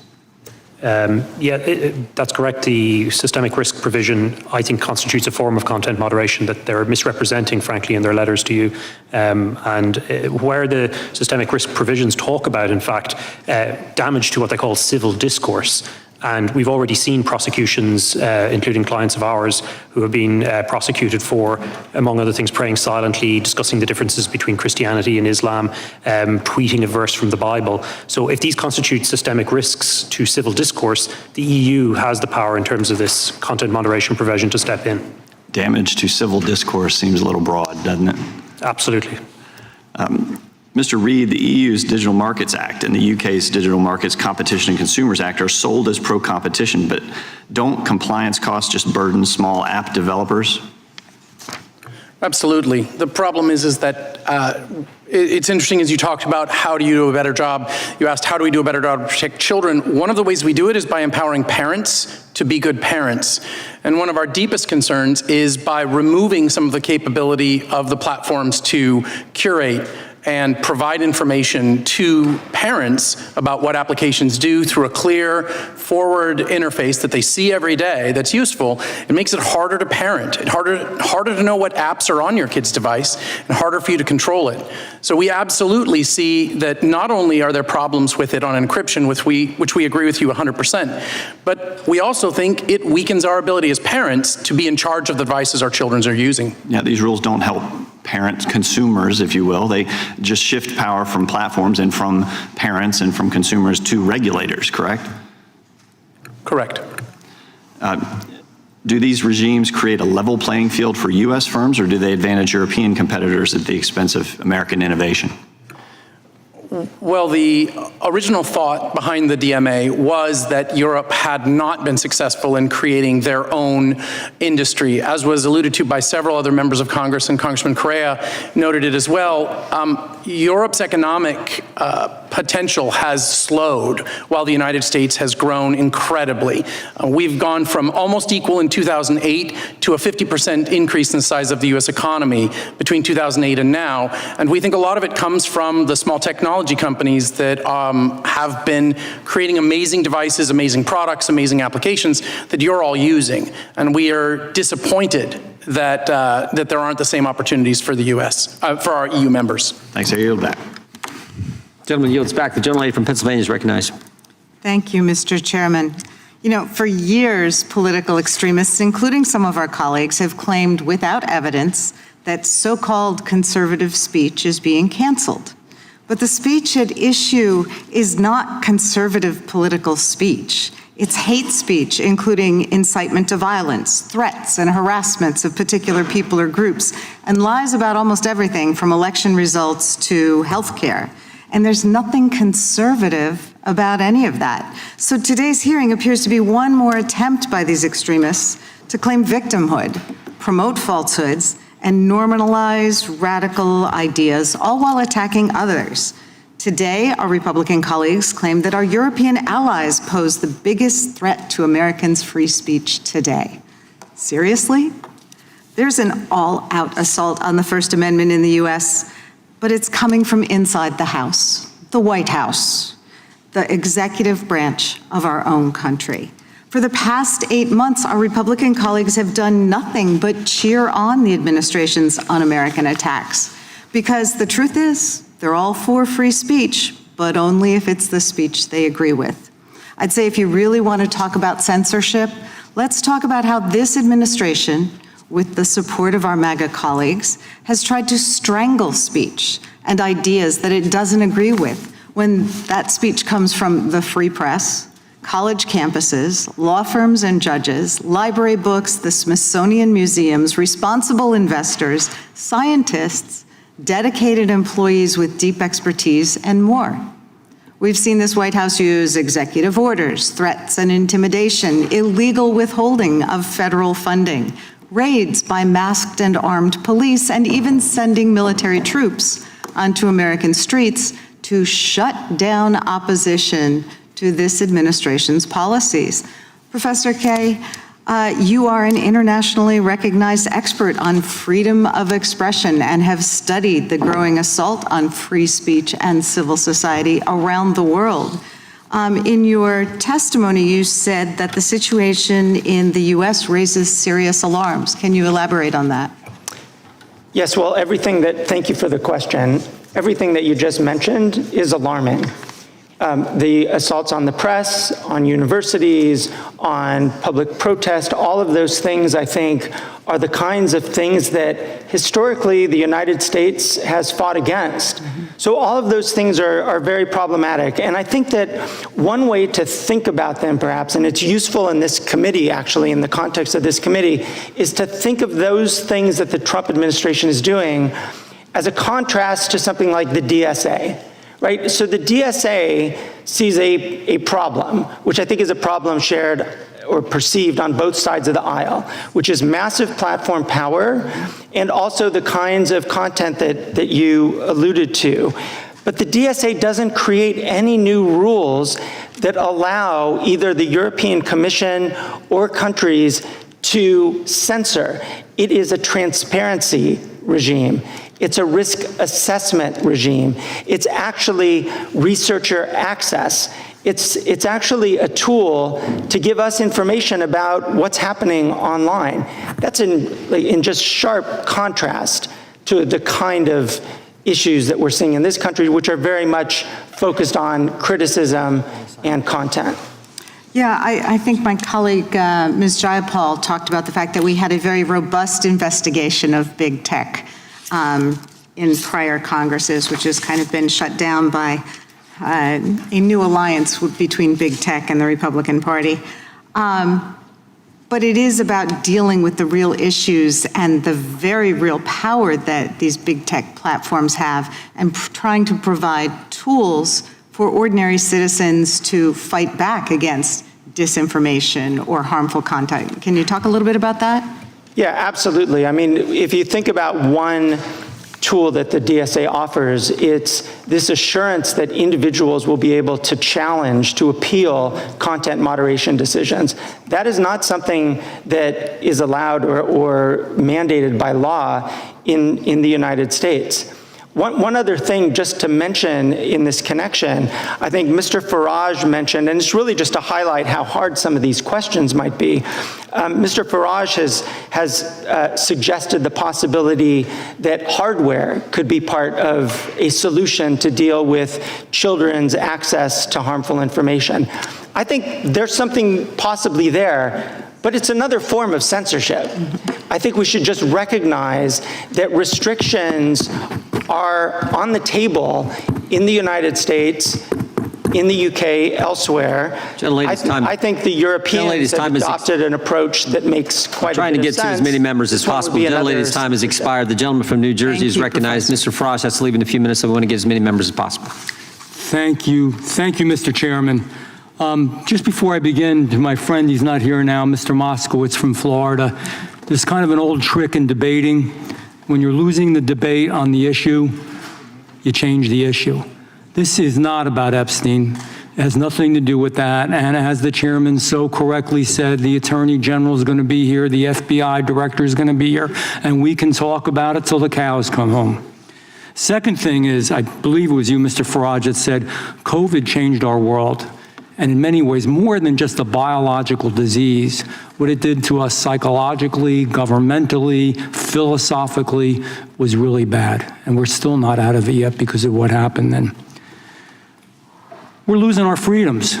We are losing our freedoms, and it's not because of an American Congress. It's not because of American courts. It's not because of American Republicans. And I'm going to even say it's not because of American Democrats. It is due to bureaucrats in Brussels and in London, and in other places as well. It's wrong. It's un-American. I am unabashedly, and I think we all are here, hopefully, pro-American. We should be protecting our citizens. Instead, we're watching foreign bureaucrats come to our country and try to force United States companies to censor humor, satire, and news they don't like. It's backwards, it's bizarre, it's perverse, and it's weird. That's what we would call it in New Jersey. It's just weird, and it's not good. It's the opposite of everything that the United States of America fought for and stands for. And it's a globalist mindset. You know, we can all talk about the issues, but I'm going to keep talking about globalism versus American exceptionalism and individuality. I believe very much, sincerely, that the whole battle that's going on now with the right and the left, what's happening in Great Britain, what's happening around the world, what's happening in the United States, is very much that argument. Individuality, and in our case here in the States, Americanism, exceptionalism, or is it globalism? And like the EU's Digital Service Act and the UK's Online Safety Act are the pinnacle examples, and they are, of how upside down things have gotten in the effort to globalize our society. And that is the ultimate showdown. It is resulting in our losing of our freedom, losing our influence, and the only winner here are some countries in Europe, Russia, China, and others. Europe is spending their time attacking American tech companies, dictating how our platforms operate, how our technology operates, and punishing people for exhibiting free speech. The European model, I'm sorry if I offend anyone, but it is wrong. We fought a revolution to defend ourselves. Men and women pledged their lives, their treasure, their sacred honor, so that they wouldn't have to go through this. And we never thought that Americans would be stripped of that. That's why this moment is so serious. It's more serious than most Americans and people realize right now. And you know, for generations, we thought if we were ever attacked, it was going to be a nuclear holocaust. We thought it was going to be the domino theory. We thought it was going to be world wars. We thought it was so many things. I maintain it's this. If we lose our First Amendment rights and our freedom of speech, we have lost everything and nothing else matters. And internet technology is being used as a vehicle to make this happen. So I have a question for Mr. Farage and Mr. Price. This hearing is really good, and I'm sure we're going to have some other hearings. But more than hearings and talking about it, what is it tangibly, this is a hard question, that we can do to stop it? What is it? Mr. Farage, I'll start with you. The debate we've had here, I mean, nobody here from any side of the debate has told me that the Online Safety Act is a wonderful piece of legislation. You know, right across the spectrum here, you're having your own internal debates about free speech in America, right, healthy, and what this committee is for. I want to make this argument. Yeah, I know these companies are very big and very powerful, many of the tech firms, but you know, governments talk to each other, yeah? And it needs the American administration and businesses to have an honest conversation. Brussels, you won't get a hearing. They are fundamentally anti-American, frankly, and I was there for 20 years, I saw it. I do think there is a conversation to be had with the British government about the shape of their legislation and the impact it can have on American individuals, their liberty, and American companies. So I am calling for, as a result of what's happened, it's clearly got, the legislation's clearly doing the wrong thing. I think it is cause for proper intergovernmental debate. I hope that we have it. And by the way, we have censorship in America. Watch ABC, NBC, and CBS. I'm at the meetings. I'm at a discussion. I see and hear what happens. I watch, my wife has Channel 6 on, which drives me nuts at home, and it has nothing to do with the damn stuff that actually happened. And that's the truth. We have it already, and I pray to God we don't lose America. Mr. Chairman, indulgence, and I'll shut up. Mr. Price didn't get a chance. Quickly. Yes, sir. You talked about putting pressure on, and I agree that Brussels is a cold house for free speech, but a lot of the regulation is actually happening in my own country, in Ireland, in Dublin, where a lot of the tech companies are headquartered, their European headquarters, and it's the Irish Media Commission, or Commission Man in the Irish language, which is the ground zero really for a lot of this regulation. And here's where I think the US can do a lot, because there's strong bilateral relationships between Ireland and the United States, is to put pressure on the Irish government to stop the bullying of tech companies. And already X is in the Irish Supreme Court soon against the Irish Media Commissioner. So they're already starting to crack down. So I would hope that you use your good offices here to put pressure on the Irish. Mr. Chairman, I have a point of parliamentary inquiry. Gentleman is recognized. Why is the witness leaving this hearing early? And certainly without... He has an engagement he told us about. This is not unusual. It's happened before under Democrat leadership of the committee, under Republican leadership of the committee. We're trying to get through as many people as we can. You've had many of your witnesses who did not ask Mr. Farage a question. Many of your colleagues, if you could have coordinated with them, you didn't go in order. We didn't necessarily go in order because we wanted to get as many people up front asking Mr. Farage questions. Could we ask him if he would be willing to stay for It's totally up to the witness, but if the witness has to go somewhere, I understand. We were glad that he came. We were glad that we had a chance to visit with him in Europe. So you could have went on that trip and had a chance to interact with him. I wasn't invited, but next time... Oh, you were definitely invited. Everyone was invited from the Democrat side. The whole committee was invited. The chair now recognizes the gentlelady from Georgia for questions. And Mr. Farage, if you can stay longer, we would definitely welcome that. When I chaired this event in the Palace of Westminster, we had an hour for it because time was very tight, and that was perhaps the source of a slight disagreement Mr. Raskin and I had. A little bit of confusion on that. We would have given this... Each side got an hour, but the whole thing was limited to an hour. And then your side went, and then you called it off. I was given the instructions. This we've given 3 hours, and I apologize, but no, I can't stay longer. Okay. I could send the Constitution down to the White House for the president to read it. The gentleman is not recognized. The gentlelady from Georgia has 5 minutes to ask her questions while Mr. Farage is still here, and then he will leave when he has to leave. Thank you, Mr. Chair, and thank you to our witnesses today. Our First Amendment rights, as you can see, are definitely under attack. Words are very powerful tools, as you've heard them being used here in this hearing, and this administration has gone out of their way to retaliate against our students, news agencies, and others who express views that don't align with their extreme agenda. By using lawsuits, eliminating funding, and even going so far as to send out a memo with a list of restricted words that can't even be used. The actions of this administration have been ruled against in court time and time again by judges from both parties on a basis of abusing our constitutional rights.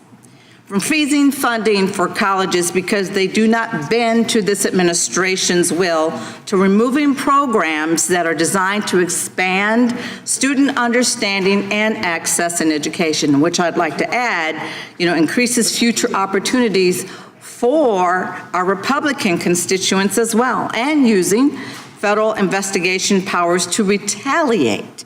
We are watching the First Amendment be manipulated in ways that this nation hoped that they would never see.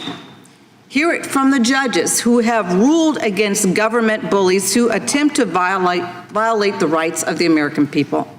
U.S. District Judge Suknanim found First Amendment violations in the government investigation into media matters, which she stated is likely to succeed in its claim that the FTC was using this investigation as a retaliation against the watchdog group for claims against a prominent Trump supporter. A clear violation of First Amendment protections, and the cases, they just go on and on and on.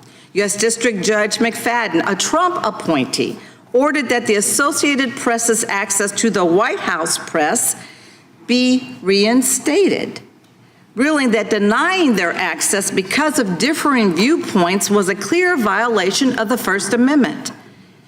If the majority wants to talk about attacks on the First Amendment in other parts of the world, they need to start right here in our administration. The Constitution is the foundation of this country. It is not meant to be trampled on for political or for business advantage. When you love something, you want to protect it, and you want to do what's best for it. You want to improve it. This means people will speak out and disagree on actions taken in their country and offer critiques of our leaders and, yes, the politicians. That's a constitutionally protected right. If the First Amendment is our guardrail, then this administration is truly trying to push us off the road. This government should be strong enough to accept any criticism without violating people's rights and offending the man in the White House. Professor Kay, I have a question, just one question for you. Based on what you've seen since this January, if our colleagues in the majority continue to pretend that our First Amendment rights are not under attack here at home, what could this mean for our country within the next 3 years? Thank you for that question. I think that as we look at the current moment and the current situation for our media, for our universities, for people's access to information generally, particularly access to health information, I think it portends really very problematic and dark days ahead. Will we be able to have access to information that makes us informed parents or informed citizens, able to make voting decisions?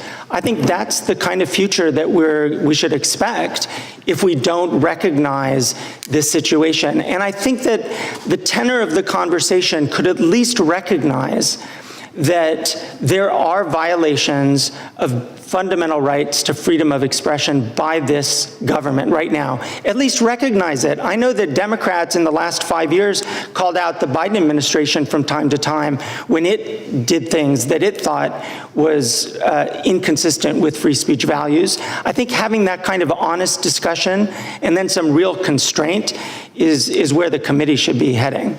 Thank you so much. I encourage everyone that sees nothing wrong with this administration's retaliatory attacks on expressions of our First Amendment to consider just how much you are willing to give up to appease this man in the White House. At this time, I'd like to yield the remainder of my time to our ranking member. There's no time left to yield. I think the gentlelady yields back. I do have to run to another commitment. I will be back in 20 minutes. We will have Mr. Knott take over as chair. Mr. Farage, if you have to leave, I look forward to visiting with you sometime later, hopefully. I do, but thank you very much. Thank you for your testimony. Could I just ask you to stay for one more, Mr. Farage? The gentleman from Alabama is recognized for 5 minutes. Thank you, Mr. Chairman. Mr. Farage, I enjoyed Milwaukee at the Harley-Davidson plant with you. That was a great evening. So, question for Mr. Price or Mr. Farage.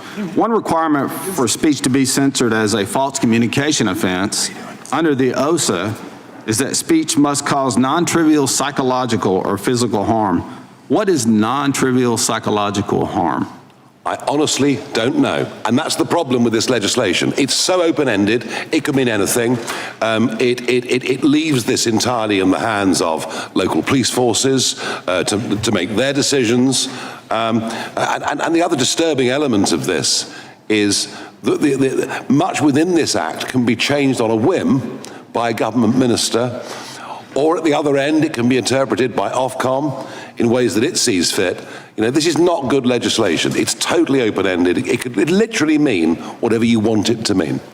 And local law enforcement, I guess, can make that decision on who they decide to prosecute and who they do not. Have we seen it tending one way or the other? I know we've talked about a couple of cases in here. Are there certain people being targeted, you think, with OSA? Well, that's the fear, isn't it? The fear is that certain communities will be acted upon more harshly than other communities. That creates the impression of a two-tier country. That then breaks down trust in law and order, the democratic system, and everything else. I thought what was interesting overnight was that the boss, Sir Mark Rowley, the boss of the Metropolitan Police, has said, look, we arrested this guy at Heathrow because we had to under the law, but they've thrown it back to the government to say, come on, can you just define more clearly what you want this legislation to mean? And that's why I think it's rotten legislation. It impacts us in ways that we can't yet foresee. It impacts potentially Americans and American businesses, and it needs to be gotten rid of, and we need to start again. So, Mr. Price, talking about affecting American businesses, I guess Europe's 440 million people, the U.S. is 300 million people. How do these companies, what do you see down the road for these platforms, these social media platforms, these companies that feel like they have to try and comply if they're going to do business in Europe? If, in fact, we don't repeal this OSA thing, which I hope Mr. Farage is able to do that with his leadership at some point in the near future. So how does this play out for our companies, Mr. Price, and for free speech in Europe in general? Well, on the corporate side, they're facing a really complicated piece of legislation, and as Mr. Farage outlined, with the provisions that are confusing in the Online Safety Act in the United Kingdom, there are similarly extremely confusing provisions in the Digital Services Act. So the mindset has to be one normally of compliance. One company has stood up to this whole regime and is challenging it at every level, and that's X. I hope others join and do the same, because the European Commission, though, really has been quite threatening. You'll recall the Thierry Breton letter, of course, about the Elon Musk's interview with then candidate President Trump. And you'll also see that other members of the Commission have made threatening remarks against companies as well on these so-called voluntary codes of conduct. When X and Google left one of the codes of conduct, a European commissioner said, well, of course they are voluntary, but we note that you've left them and we'll still hold you on the obligations. And you have Thierry Breton saying as well, you can run, but you can't hide if you leave the codes of conduct. So the whole thing is designed to force compliance, and the hammer that they have, of course, is these enormous crippling fines. It's like 10% on global revenue, if I understand correctly. So for some of these companies, that's a pretty tremendous fine. Yeah, absolutely, yeah, of turnover. And I guess, could you, as we're looking through this, it's like almost like people could claim that they were offended or hurt. You hurt their feelings, and then all of a sudden you're a target of this investigation. Is that right, Mr. Farage? Is that kind of? Yes, and frankly, under free speech, we should be allowed to cause offence. And that I should be able to offend you, you should be able to offend me, provided we know what the limits are, and the limits I think we fully understand of incitement, for example, then we have to get back to, you know, a much freer way of living. And if people say rude things and we don't like them, well, we just ignore them and get on with our lives. Like today when you were accused of Russian collusion, I guess, that was pretty offensive. Well, I remember the Russia hoax very, very well. We had shades of it earlier on this morning, but, that's what I was thinking. But not much more than that, I'm pleased to say. Well, thank you. And Mr. Chairman, with that, I'll yield back. Thank you. And we're going to have to go, Mr. Chairman, but thank you very much. Mr. Farage, you can blame it on me. One more. Oh, you're avoiding me. Mr. Farage, thank you. The chair now recognizes the gentleman from New York, Mr. Goldman.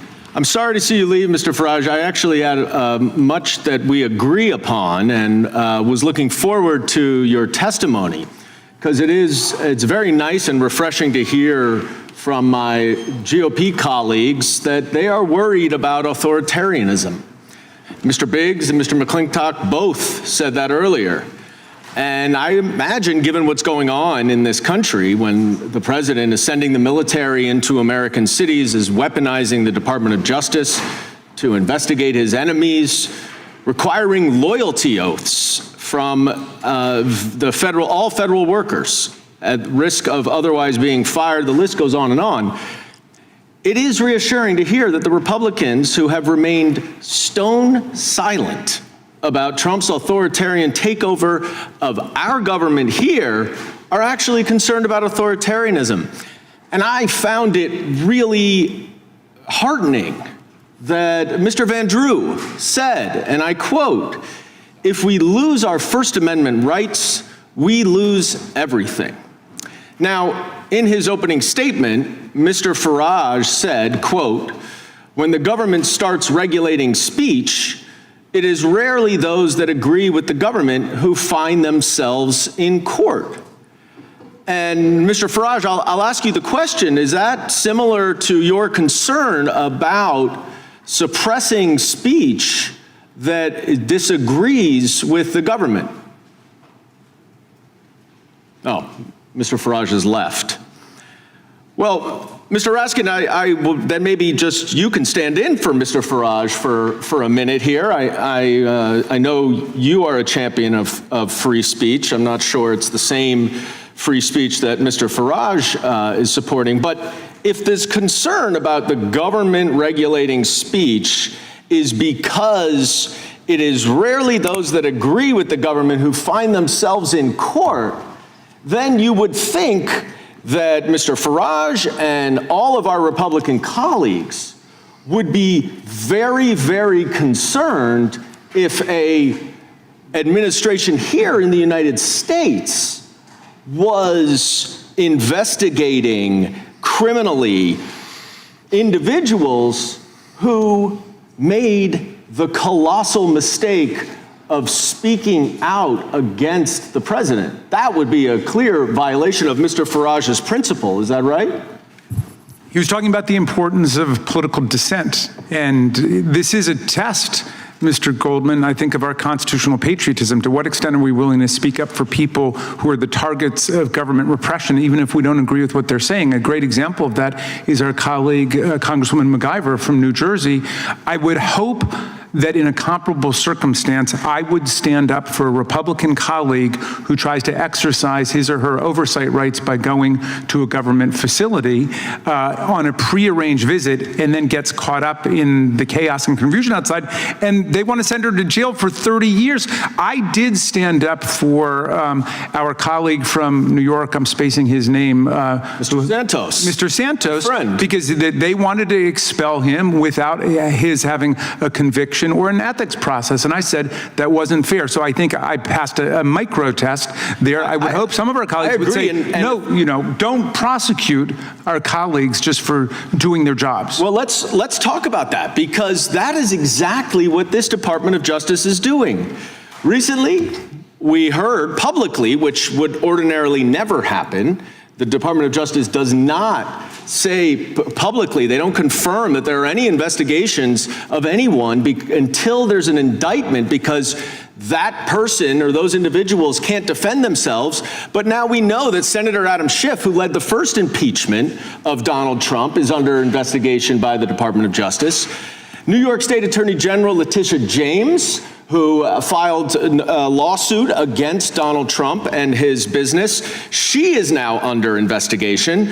Miles Taylor, who literally did the only thing that he did was write an op-ed and a book criticizing the President of the United States. He is under criminal investigation. Chris Krebs, whose offense, I think, was to say that the 2020 election was the most secure ever, he is under investigation. John Bolton, who has criticized the president, gets his house raided. Lisa Cook, the Fed governor, is now under investigation for mortgage fraud, I guess because she doesn't want to lower rates.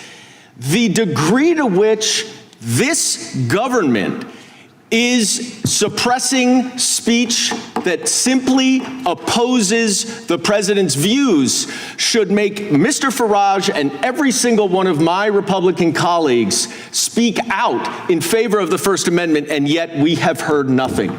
There is still time, my friends, and I yield back. Thank you, sir. The chair now recognizes the gentlelady from Wyoming.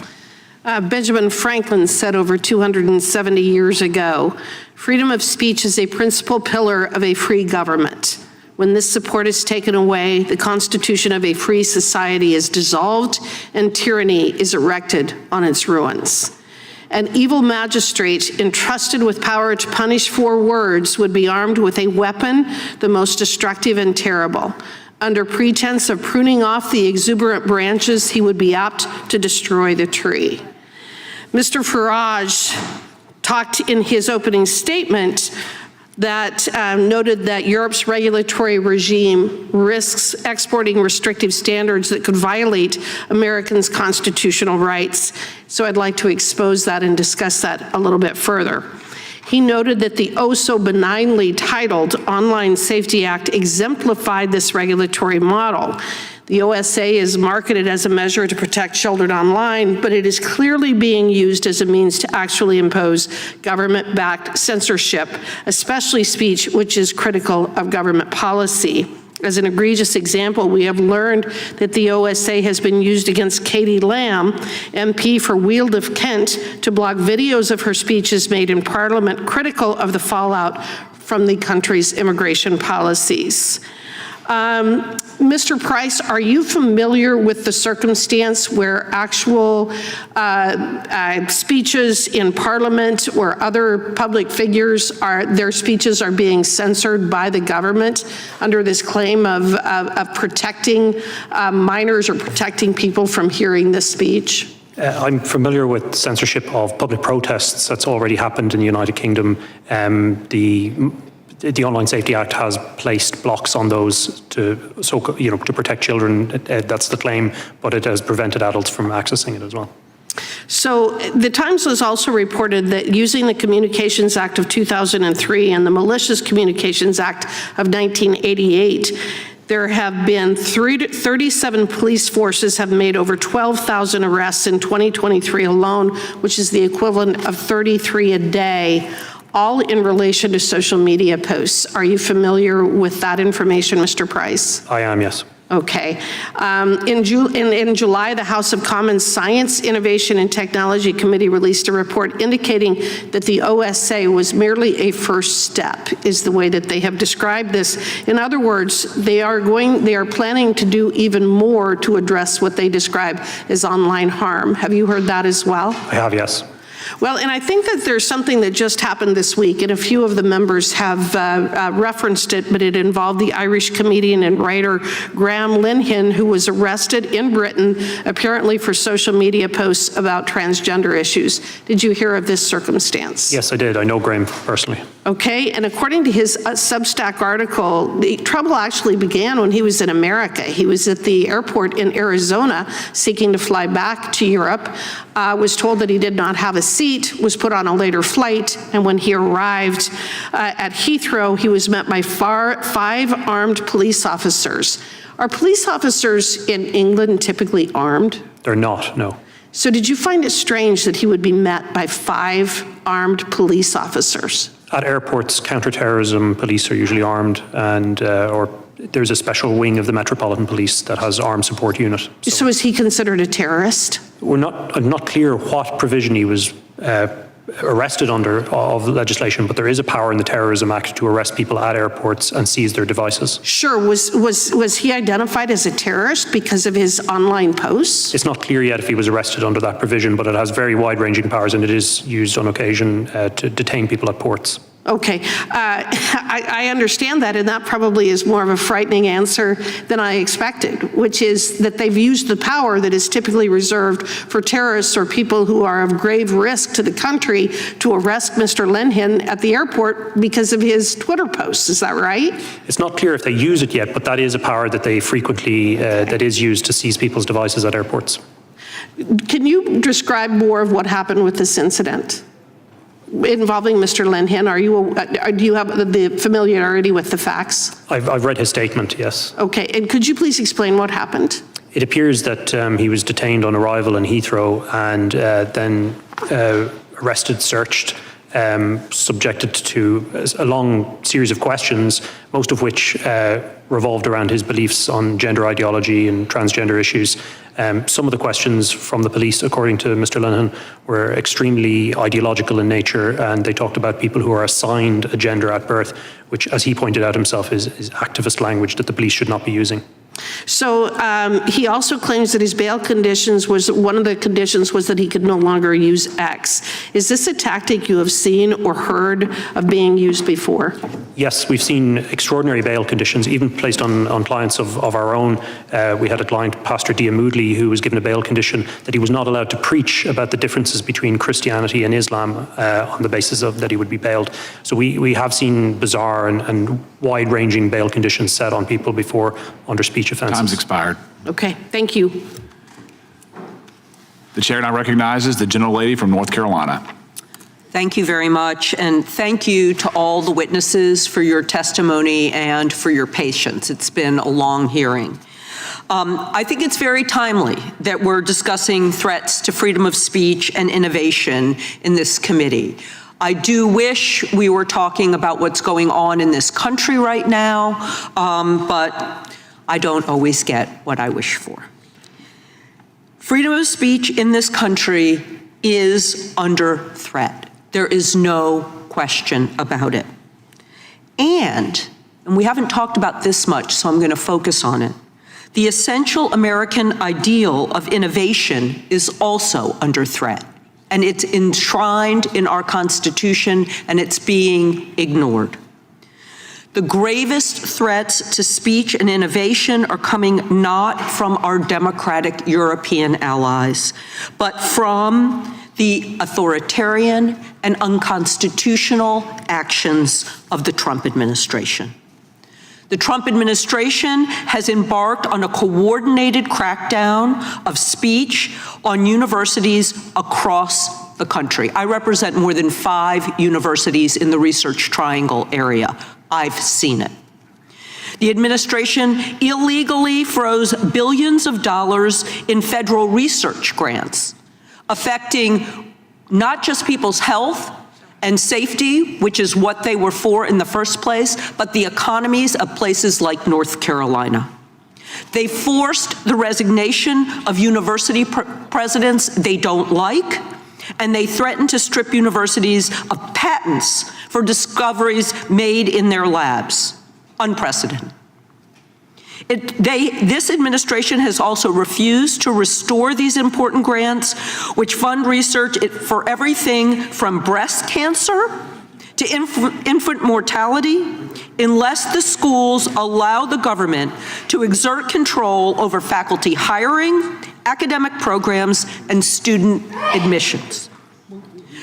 Professor Kaye, how have the Trump administration's attacks on our nation's preeminent research universities harmed the ability to innovate? I think that's an excellent question. and we've seen it across the board, these attacks on universities. And if we think about universities, and there is a connection here to freedom of speech, if we think of our universities as the principal engine for the generation of knowledge and the generation of ideas, basically innovation in our country, the administration is going after them in all the ways that you described. And it goes after them not only by withholding grants that have already been awarded, it's also going after them in the context of seeking to shape what the research is, what's actually being taught in the classroom. Those are, I think, very significant interferences with the potential for innovation in our country. Well, thank you for that. And now to get to the tech issues, because that's kind of underlying what's going on. This hearing is supposed to be about Europe's threat to big tech companies, but I'd like you to speak about the threat of big tech companies and the AI models that they're creating on intellectual property rights, many of which are protected more strongly in Europe than they are here. How have AI models that scrape everything that they can, whether copyrighted or not, impacted innovation and even our newspapers, which are having to sue for the copyright for the content that they create? Well, I think this is as you know, a pretty complicated area. But I would highlight, just to bring it to European regulation for a moment, whereas the United States has not really gone very far down the path of legislating in this area and finding ways to boost AI's potential for democratic and freedom of expression purposes, Europe has actually adopted an AI Act, which, again, we might not agree with all of its particulars, but it's aiming to harness the power of AI for democratic purposes and to ensure that AI doesn't have this negative impact on fundamental rights. I think that's an approach that we can learn from, actually, and that we haven't so far. And I want to just, because I know I only have a second left, I really want to give a lot of credit to Congressman Issa, because he has been having excellent hearings on this very issue, but unfortunately, the larger Judiciary Committee has taken no action. And so I would encourage the larger Judiciary Committee to follow Congressman Issa's lead about protecting our creators. Thank you, and I yield back.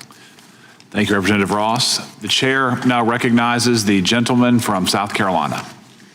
Thank you, Mr. Chairman. We're here to talk about ongoing concerns with European censorship, British censorship, and its effect on American speech or broader free speech principles that hurt certainly citizens, but American companies, both domestically and abroad. What I'm hearing today, at least from the witnesses, is rather alarming. This Orwellian in nature approach that Europe has taken, the hostility to free speech, to satire, to maybe speech that you disagree with. And I want to talk about that as it pertains to the UK, the EU, and certainly the US. Mr. Price, Prime Minister Starmer said that the UK does not have a free speech problem. Do you agree with that statement? No, I do not. In what ways do you disagree with the Prime Minister?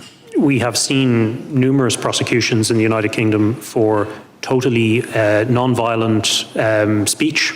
We have clients, my own organization is acting for, who have been arrested for silently praying, for offering consensual conversations, for preaching about the gospel. And I can go on. There are numerous and numerous examples. 12,183 prosecutions, I think, is at least what I've read. Does that sound about accurate to you? That sounds accurate.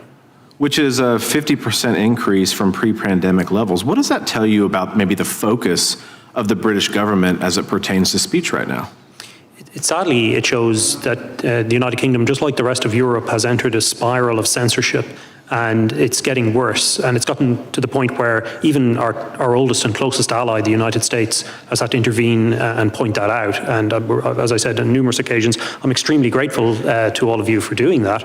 But the problem, frankly, is being now compounded and set in stone by things like the DSA from the European Union and the Online Safety Act in the United Kingdom. Well, let's talk about the Online Safety Act for a second. I mean, I think it maybe is intended to protect children, and I think everyone lauds that. Mr. Farage talked about that nobody, right or left, wants their child exposed to bad content online. But it's been talked about, and you've seen this in your practice, used as a weapon to target speech that maybe the government finds uncomfortable or disagrees with. Is that correct? Yeah, that's correct. We've seen, for example, Section 62, which is designed to protect children, being used to censor videos of protests near asylum centres. And so once you reach a point where content is restricted on the basis that it is political, we're moving well out of any kind of zone of protecting children into essentially censorship.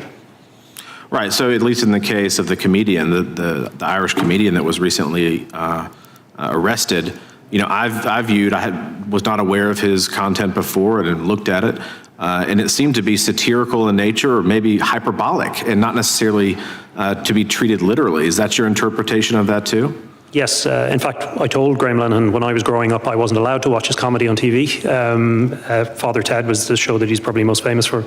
So what I would say is he's an excellent satirist, and he's in a long tradition of Irish satire, starting with Jonathan Swift, really, and all the way up to today. Isn't that part of like British society, though? Is like satire is embedded in the culture. Like you've embraced this for hundreds of years, right? Yeah, I would just add Irish and British. Irish and British, excuse me. Yes, yeah, very much so. Yeah, and it's the concept. Really, I think we haven't seen political extremism in the British Isles in the way that we did in Europe, because we have a healthy way of kind of laughing at and poking fun at our leadership. And I think whether it's cartoons about the king in the 1800s all the way up to Father Ted and Graham Lennon's work today, that's a great tradition.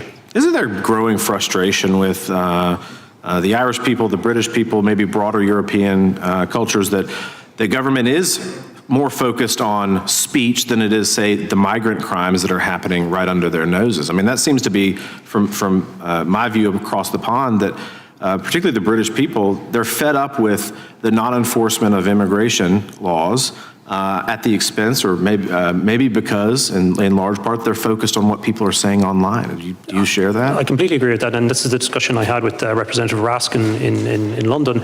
This is about shutting down growing discontent in Europe with the decisions that our political elites have made.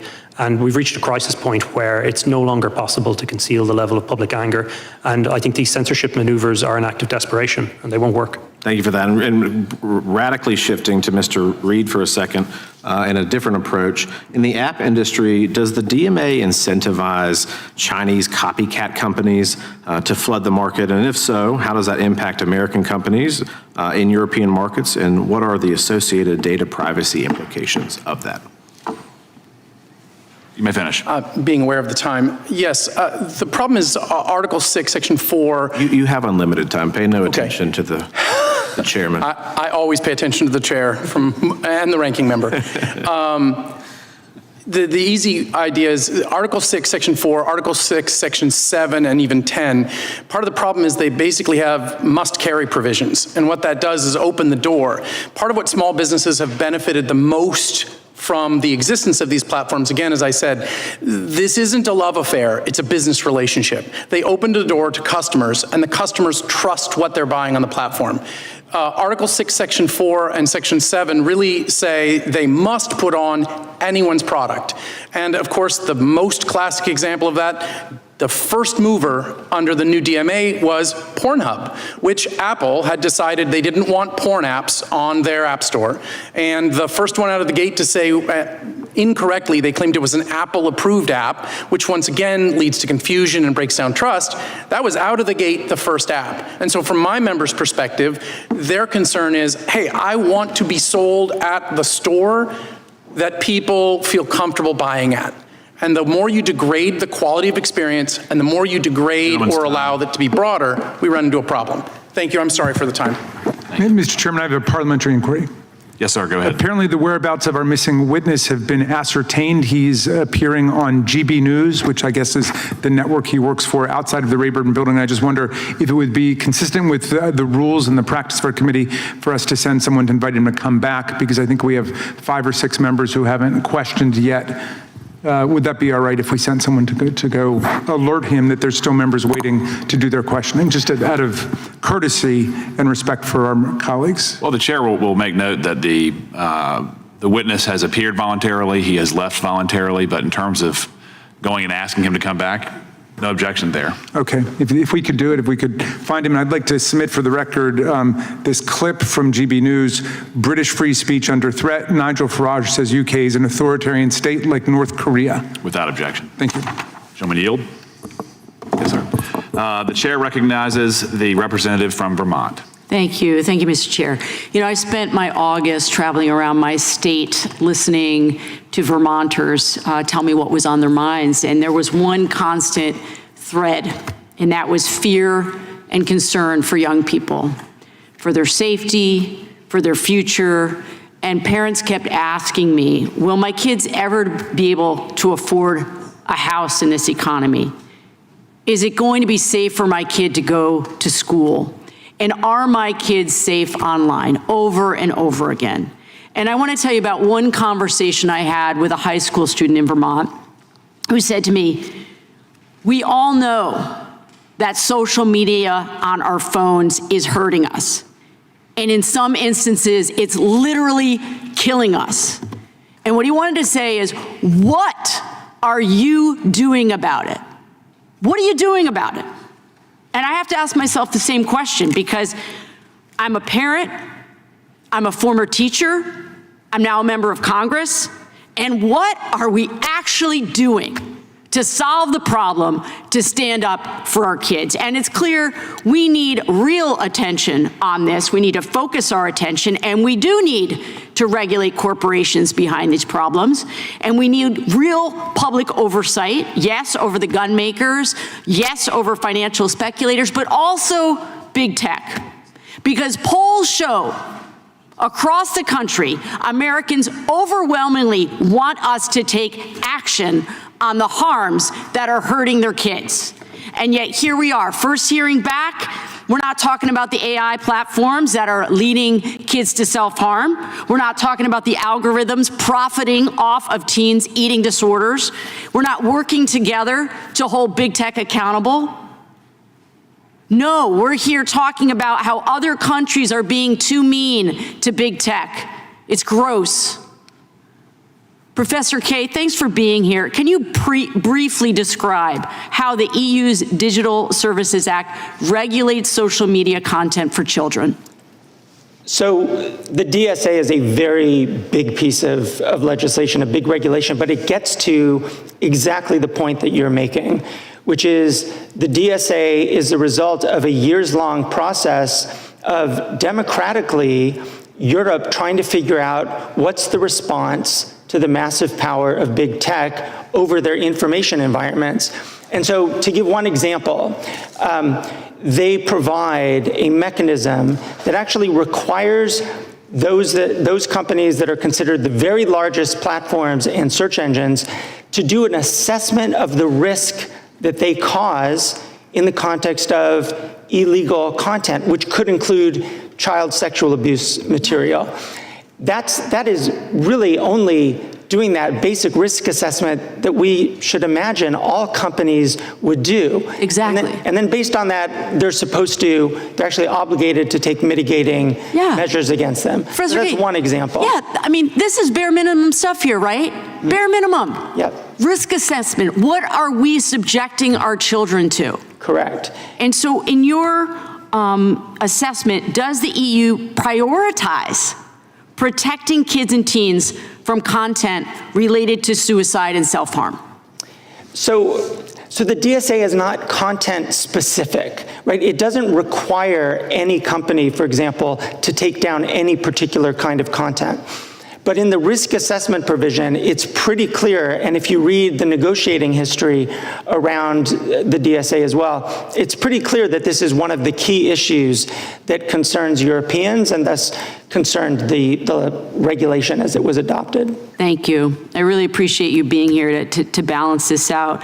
So look, we got to follow the money here, okay? I want to draw your attention here to the visual here, okay? Trump inauguration fund, Amazon, $1 million, Meta, $1 million, Google, $1 million, Microsoft, $1 million, Apple, $1 million, OpenAI, $1 million, and the list goes on. This hearing is not about making the internet a safer place for kids. It's about harassing Europeans who are trying to do something. No, it's imperfect, but they're trying something, and we sit here twiddling our thumbs. There has never been a more important time than now to create some basic rules for big tech. Our kids are more important than these billionaires and their shareholders, period. If we truly want to protect our kids, we have to push back on unrestrained corporate power and try to retain some moral clarity in this moment. Jill? I was told I would have more time because there was a member that went over by a minute. Sure, go right ahead. We should be looking at any country around the globe who is actually trying to do something. And no, should we copy exactly what they're doing? No, but we shouldn't stick our heads in the sand and say, that, oh, there's nothing we can do here. We cannot maintain the status quo and then go back to our constituents and look these parents in the eye and say that we're actually doing our jobs. The solutions are right in front of us if we would actually do the work here in this committee, and I yield back.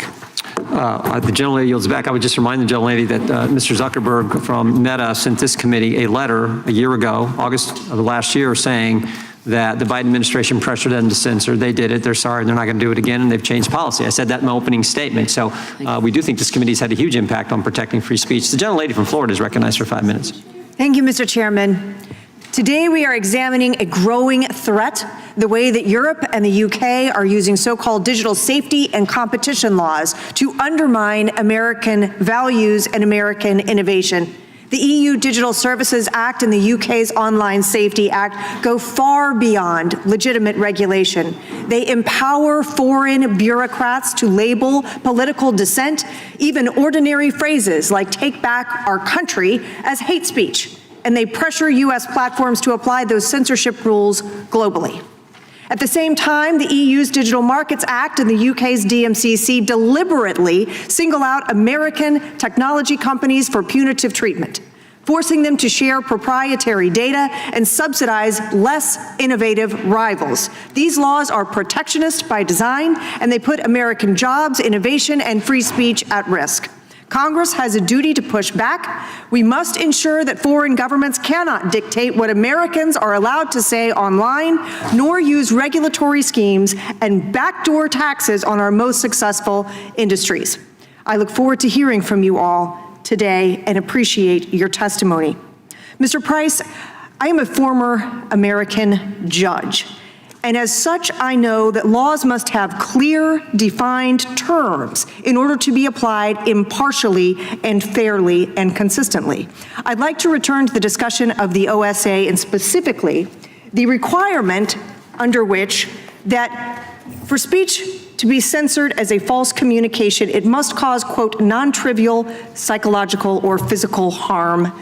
Would you share with us your perspective on the use of phrases such as non-trivial psychological harm and your view of whether it is possible for these terms to be applied uniformly, fairly, and consistently? Good question. I'm afraid I really can't, and you've hit the nail on the head, really, in terms of your question. These terms are extremely vague, and it's a long-standing principle of the common law that vagueness in the criminal law is repugnant. And so, sir, is it your view that this is actually an appropriate or even enforceable regulatory scheme? It's not appropriate, but they certainly intend to enforce it. Thank you. Mr. Reed, I'd like to turn back to the DMA's application to our companies and the concept of gatekeepers, which we touched on earlier today. Would you please describe how that operates and how these regulations are creating an unfair competitive advantage for European and Chinese firms at the expense of American companies?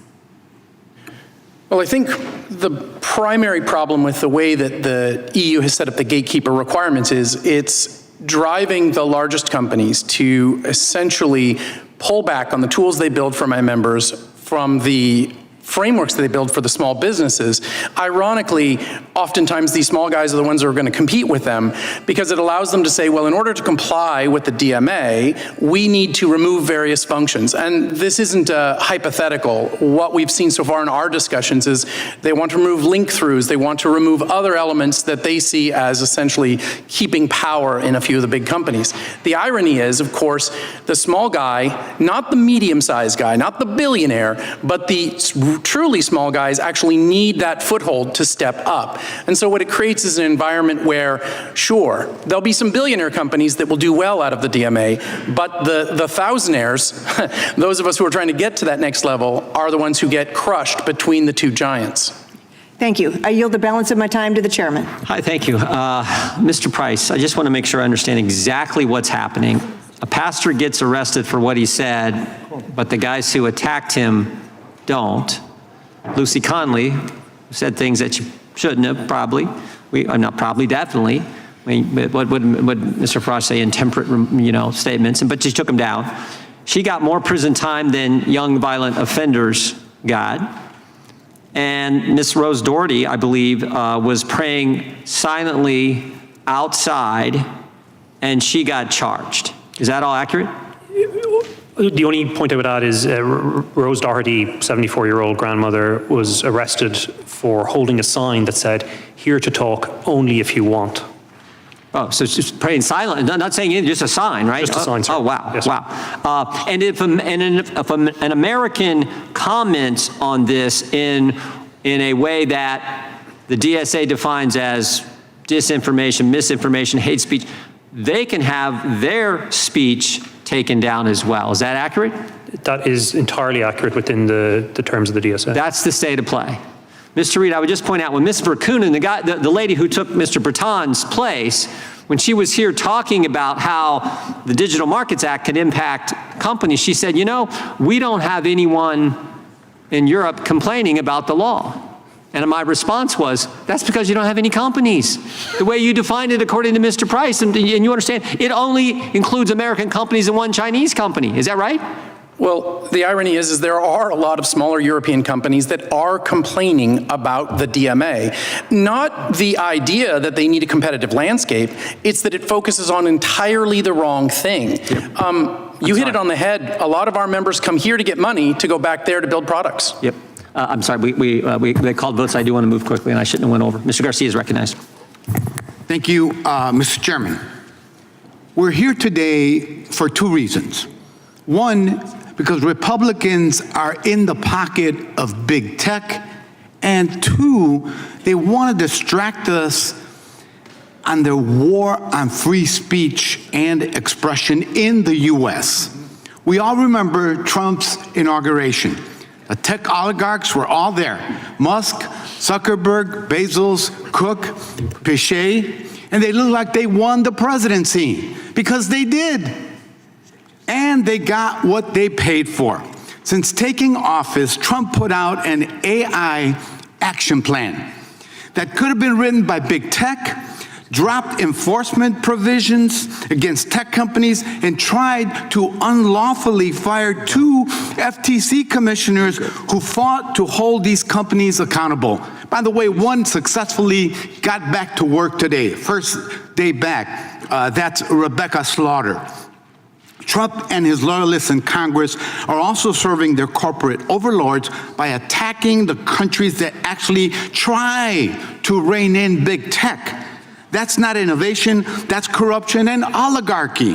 The American people do not want corruption and oligarchy. They want leaders who have the backbone to stand up to big tech, to stop massive surveillance and protect data privacy and uphold freedom of speech. But the people least qualified to talk about freedom of expression are the ones that currently are cracking down on the First Amendment.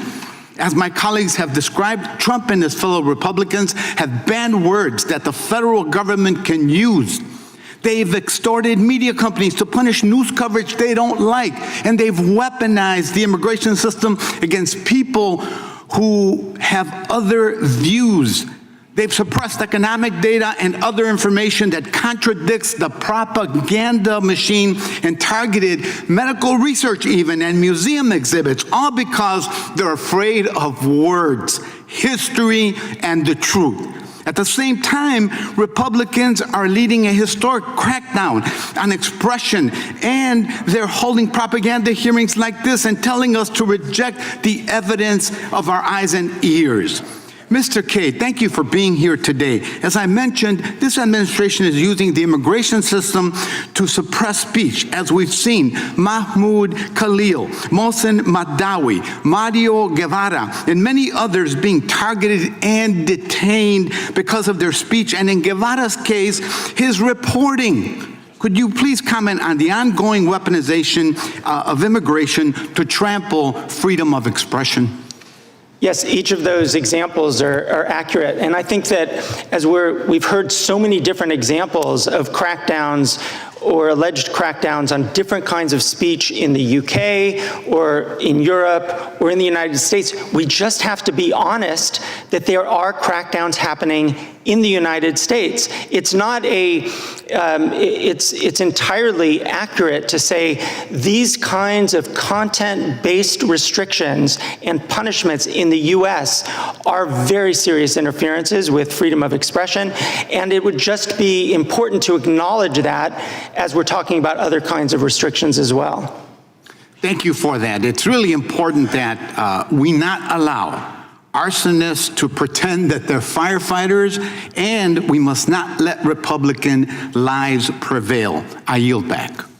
Gentleman yields back. We will do one more, then unfortunately we have to recess for votes, and I know you guys have been sitting there for 3 hours. You need well-deserved restroom break. We'll see if we got some refreshments for you back there, hopefully. Mr. Harris is recognized, and we'll take a quick recess. Thank you, Mr. Chairman, and thank you for this important issue, and to all of you that have shared on this panel today. Greatly appreciate your patience. Excuse me. and your thoughtful answers. I've served as a pastor for 36 years, and so obviously I have a heightened sensitivity to the whole issue of when governments and institutions begin to talk about hate speech and the censorship of hate speech.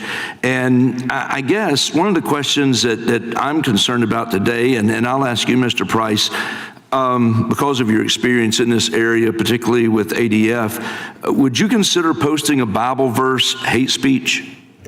No. And is saying there are only two genders hate speech? I certainly wouldn't consider that hate speech.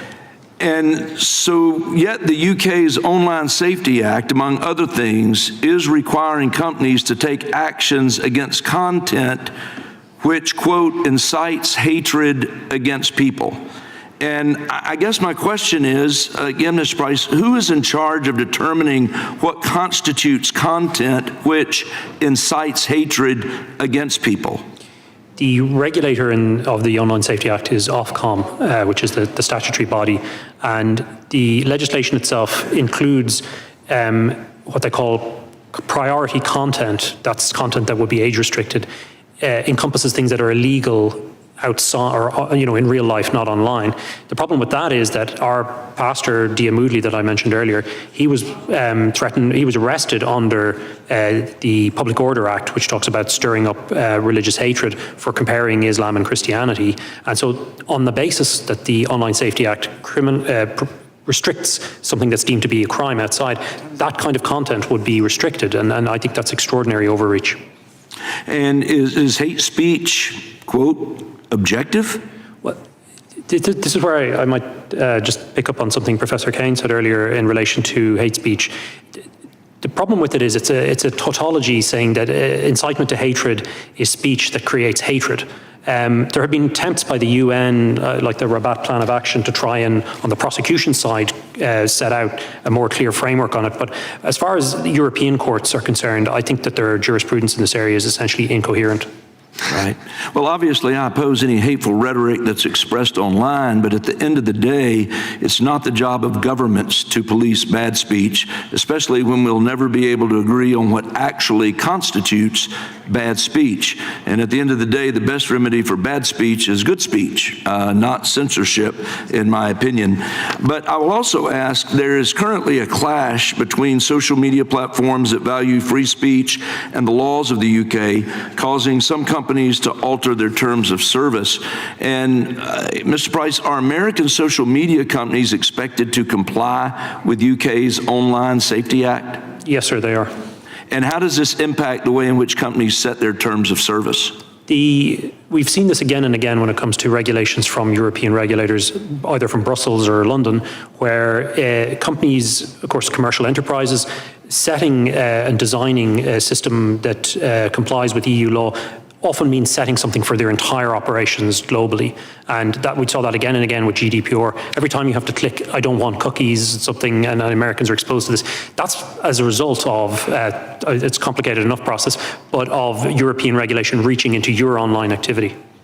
Well, again, this is a critically important issue, and you've done some incredible work, I know, with Alliance Defending Freedom. And I know, Mr. Price, you've defended witnesses criminally charged for praying near abortion clinics. One of those examples was Father Sean Goff, a Catholic priest who was charged for praying and holding a sign that read "Praying for Free Speech."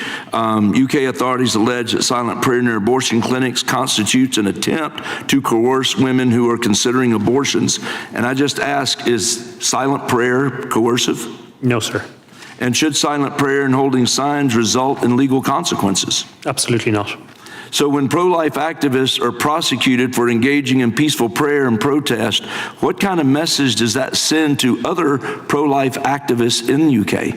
I think it shows an extreme degree of intolerance. It shows police overreach, and ultimately, we have to go back systemically. The problem is these laws that are being created. They're incredibly vague, overbroad, whether it's by European regulators or UK regulators, and they're having a real impact on people's lives and their human right to free speech.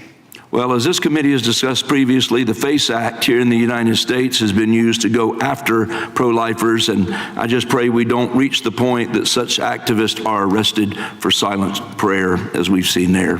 With that, Mr. Chairman, I yield back. Gentleman yields back. The committee will stand in recess for 15 minutes, more or less. Restrooms and refreshments in the back for you guys. Thank you so much.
Committee will come to order.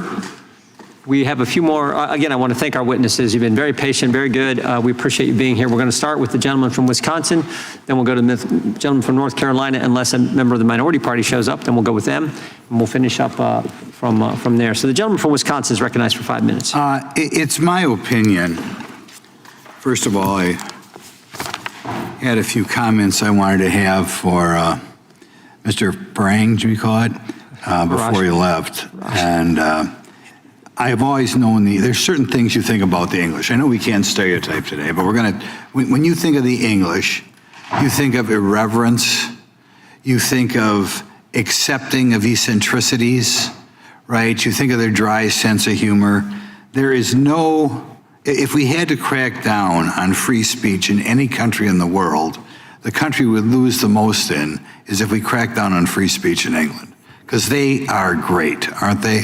So there's just a general comment. Now, Mr. Price, there are a variety of things we're trying to get at in this hearing, and some of it is financial and how regulations can hurt companies. But I think the most important thing is to wake up the world in what's going on in Britain, okay, and other countries in Europe. I don't think the average American is aware of that. And it's important they be aware of it because I think in general, stupid idiot ideas begin in Europe, and then they go to California and New York, and then they seep their way across the United States. And this idea that we can crack down on free speech, I would like you, Mr. Price, just to go through a few examples, including the examples of that poor gal who wound up in prison. Don't be afraid to not be able to say what she said, because we're still in America, it's still a free country. What do you say to wind up having to go to prison for in Britain today? Exactly what do you have to say? Well, you're still in the U.S. Yes, sir. I am going back to the UK, though, and after what happened to my fellow Irishman, Graham Lanahan, I might just be careful. One thing I would say is that the overbroad laws that we've been discussing and the implementation or the enforcement of the law has reached a point where we now have perfectly legitimate speech being caught up in criminal prosecutions.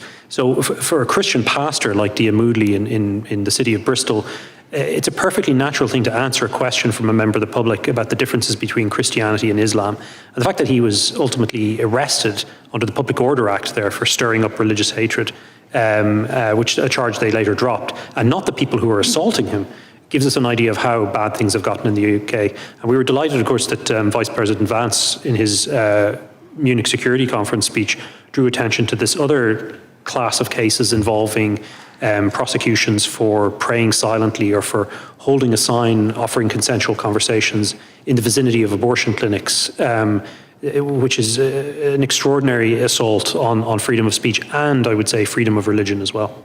Okay, when I was looking this up, I didn't know what she said. Apparently, she was critical of a mass murder whose ancestors came from Rwanda. It's now against the law to point that out in Great Britain, apparently. Yes, that's the case of Lucy Connolly. Lucy Connolly tweeted a tweet where some of us, I think most people would probably disagree with what she said. She disagreed with it herself. She took it down 3.5 hours later. It was, as Mr. Farage said, in a moment of great tension and great personal stress. And for that, she received a 32-month sentence. And she has been released since, but she was prevented from attending this hearing, which I think is a real shame. Last week in the United States, we had a horrible murder, and I think it was a Catholic school in Minnesota. The murderer happened to be a transgender. Would that be illegal to point out in England? If you were, you could very readily see that it could be regarded strong criticism. He was a very bitter, angry person. Yes. Could we point out that, you know, maybe that had something to do with transgender? Could people have that opinion in Britain? If I were advising people, and this is the chilling effect in action, I would say think very carefully before posting criticism of what happened, that tragedy in the school in England, because you could be accused very easily of stirring up hatred against a group of people. Stirring up hatred? I mean, that's just preposterous. What is hatred? Well, I don't even know what hatred is. This is an ongoing discussion among lawyers in relation to is there any, just so you know, in your understanding, Mr. Reed, is there any Doesn't free speech means I can say things that maybe imply I hate somebody? Can I hate somebody? Is that against the law? No. Really, I think that's a question that Mr. Price is probably better to handle. Controversial. Maybe I can't. Well, thank God I'm the type of person who's never hated anybody in my life. But if I was a different sort of person, would it be against the law to say I hate somebody? Well, the difficulty with it is that we've seen again and again legitimate Christian beliefs being described as hatred when it comes to the definition of marriage, when it comes to sexual relations. Would it be the easiest thing is to enforce the First Amendment and say we can say whatever we want to say? Go back to Old English? What I would say is you're well blessed in this country to have the extraordinary protections of the First Amendment, and I really do wish we had something similar in Europe. Well, next time you get back to Europe, straighten them out, kick them in the butt. Okay, thanks. Yes, sir. Gentleman yields back. Gentlelady from Texas, who joined us for part of our visit to the Europe. We appreciate that. Recognized for 5 minutes. Yes, I hate that I didn't get to reminisce with our good friend, Mr. Farage. But nevertheless, it's interesting that we're sitting here and we're talking about the so-called threats to the First Amendment when the biggest threat to free speech right now is the old guy that is sitting over in the Oval. Now, Mr. Farage and I met over a month ago, and he has made it a brand of being this free speech warrior. And one of the things that I wanted to recap was the fact that he literally tried to shut down my ranking member as he was engaging in his own free speech. It seems like it's more so free speech for me, but not for thee, a lot of times with certain people. And it's sad that he had to run and have lunch with Trump or to go raise some money for his 4-member party. So, Mr. Price, you get to be the lucky one to help me figure out what exactly free speech advocates believe. It's good to see you again. You tell me whether these government actions support free speech or suppress it. Let's call it free speech or federal suppression. Fining or defunding news outlets or companies because they don't share a particular political message. I think I'm not entirely sure what context you're referring to. I think I'd need a little bit more information. So, long story short, if they decide that they are going to fine or defund any news outlet simply because it doesn't necessarily go far left or far right, do you think that that is a violation of free speech? Well, I'm not entirely sure how it would connect with, let's say, the area of expertise that I have. I think you may be referring to the PBS controversy. It's probably not something that I would be able to really... Not necessarily, but let me go to Professor K. Professor K, did you understand my question? Fining or defunding news outlets or companies because they don't share a particular political message? Yeah, thank you for the question. At the very core of the First Amendment is a prohibition of viewpoint discrimination. Okay. And what you described sounds like viewpoint discrimination. So it definitely sounds like federal suppression. If you require news outlets and companies to have content moderators to ensure their coverage promotes a political ideology or leaning, would that be federal suppression? Well, that does sound like an interference with a company's content moderation decision. Banning materials because of their content. Materials? Yes, so like books. Oh, of course. Well, and we've seen this in the range of book bans at libraries across the country. Absolutely. What about threatening private companies with lawsuits or fines unless they do the government's bidding? It sounds like pressure that would be undue, yes. Okay. So I agree with you. All of these actions are exactly what Trump has done since he's taken office. Make no mistake, Trump is weaponizing his idea of free speech to force folks and companies to become his political puppets to promote his propaganda. Trump and Republicans defunded NPR because they argued it was biased. Trump has removed books discussing racial discrimination at U.S. military academies, including the amazing Maya Angelou's Autobiography, I know why the caged bird sings. He's tried to strip funding to schools across the country if they don't remove materials that include discussions of racial discrimination or that promote diversity. And in order for the merger between Paramount and Skydance to happen, the FCC chairman and Republican-appointed commissioners required Skydance to establish a bias monitor. And in its FCC order noted reports, quote, concerning negative media coverage of the Trump administration. This is to say nothing of Trump pushing television networks to get rid of comedians and talk show hosts who criticize his administration, say like Mr. Colbert.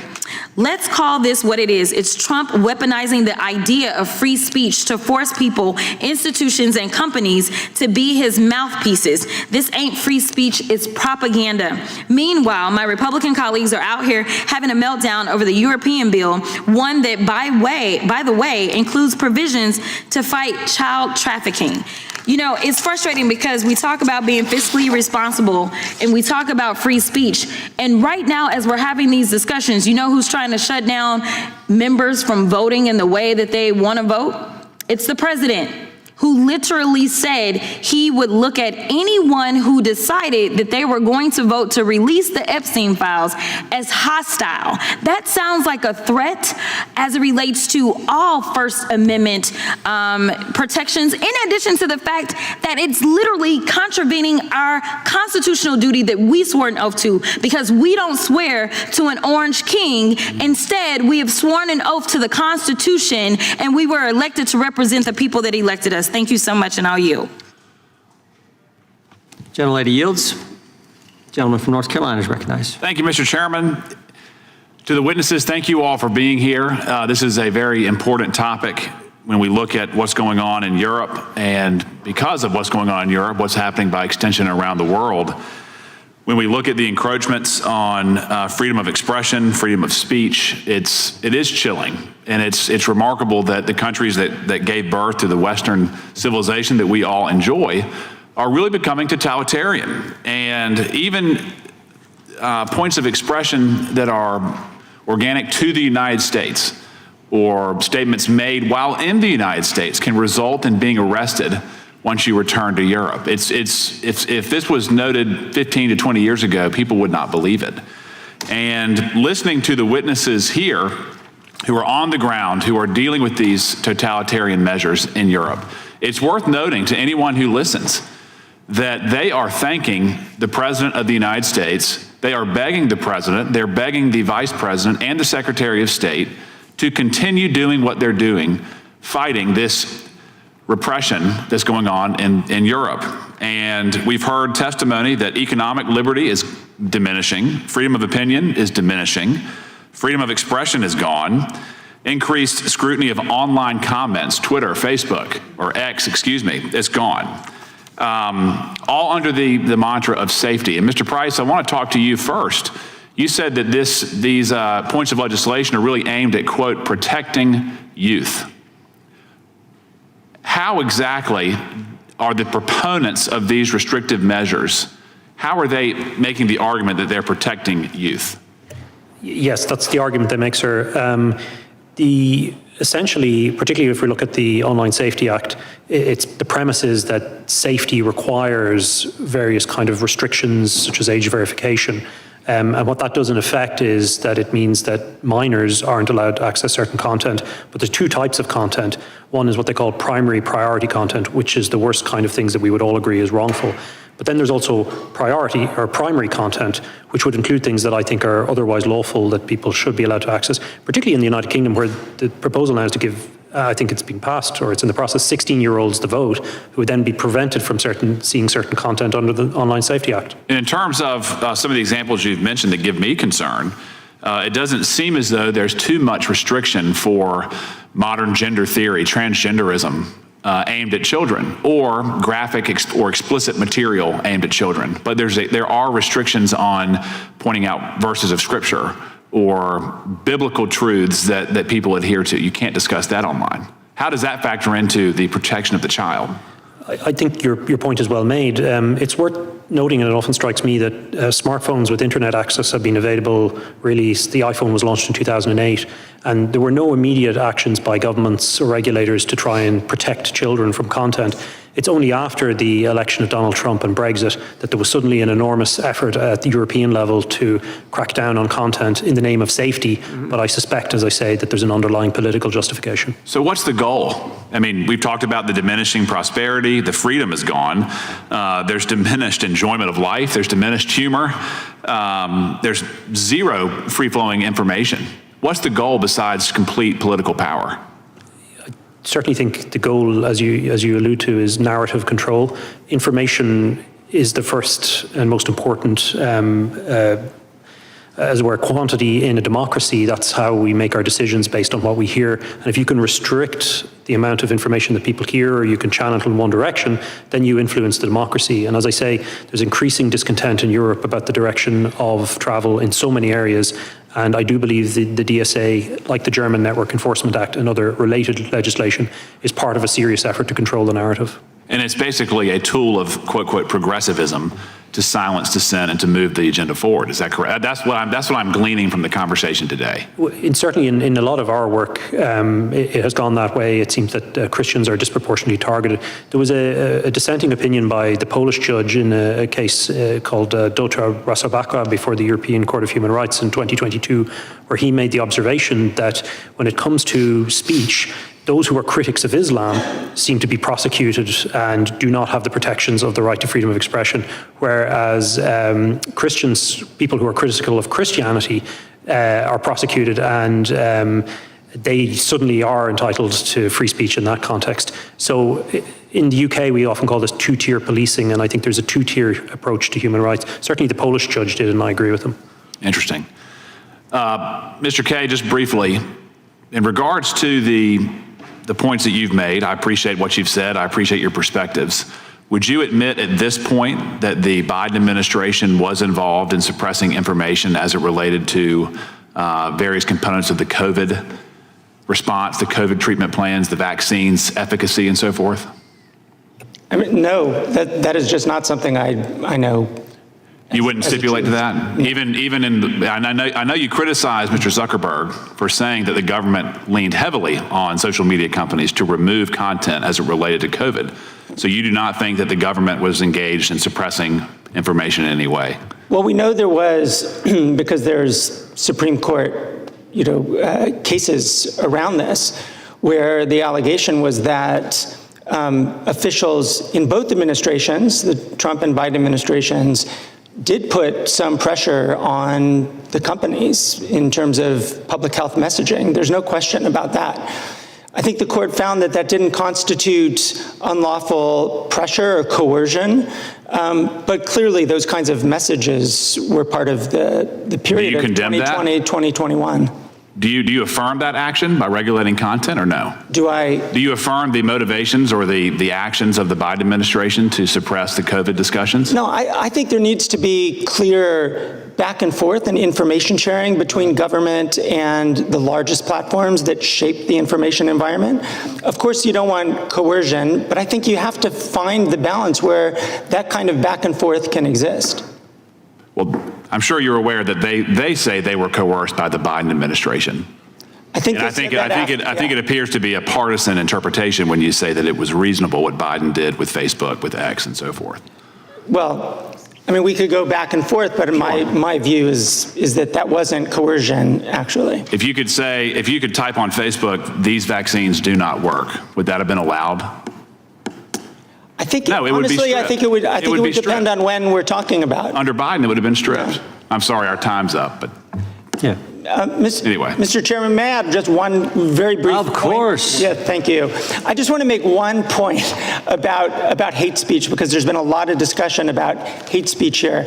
And I think it's valuable for us to at least understand the basis for where these hate speech laws come from. Most of the language from the international law on hate speech, particularly in Europe, was a result of the use of propaganda to target Jews and others during the Nazi Holocaust. So quite a bit of the hate speech is actually a response to that history. And I think at least acknowledging that that is a part of the cultural freedom of expression background in Europe is useful, so that it's not just a kind of bullying of Europeans, but also an understanding of where they come from. Yeah, but Mr. Price made the point, I think his last comments made the point about a two-tiered system, which they see, versus how certain Christians get treated versus how people of a different faith get treated. And if you even use that term, two-tiered system, you can be criticized for using the term about something that many people think exists currently in the UK and in the EU. So there's been lots of comments there. I'll give the chairman, the ranking member some time, and I got maybe one last question, one last point I would like to make.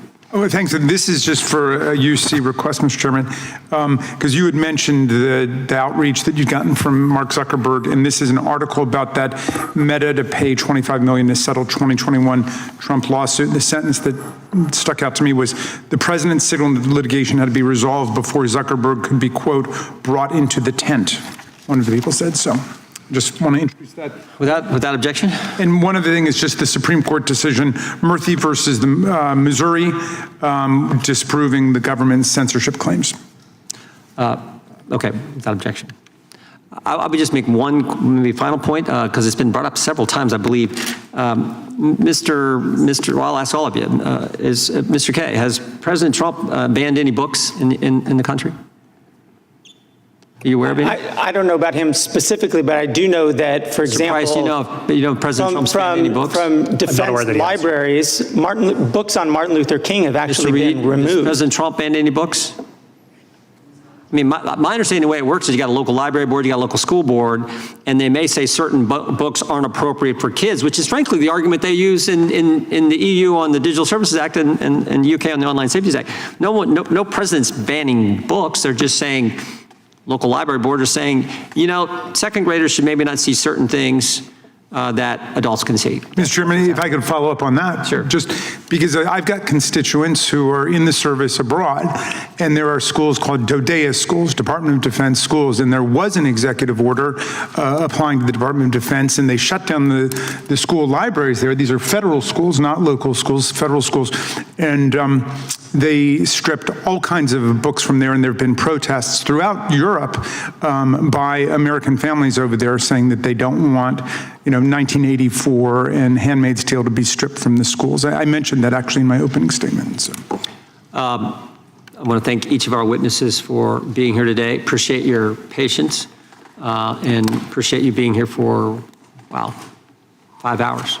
Thank you very much. And this concludes today's hearing. We thank our witnesses for appearing before the committee today. Without objection, all members will have 5 legislative days to submit additional written questions for the witnesses or additional materials for the record. Can I say one more thing, Mr. Chairman, in praise of you? Okay. I might have designed it differently, but I want to thank you for organizing a very interesting trip for us and this hearing as well. Without objection. Thank you. Without objection, the hearing is adjourned.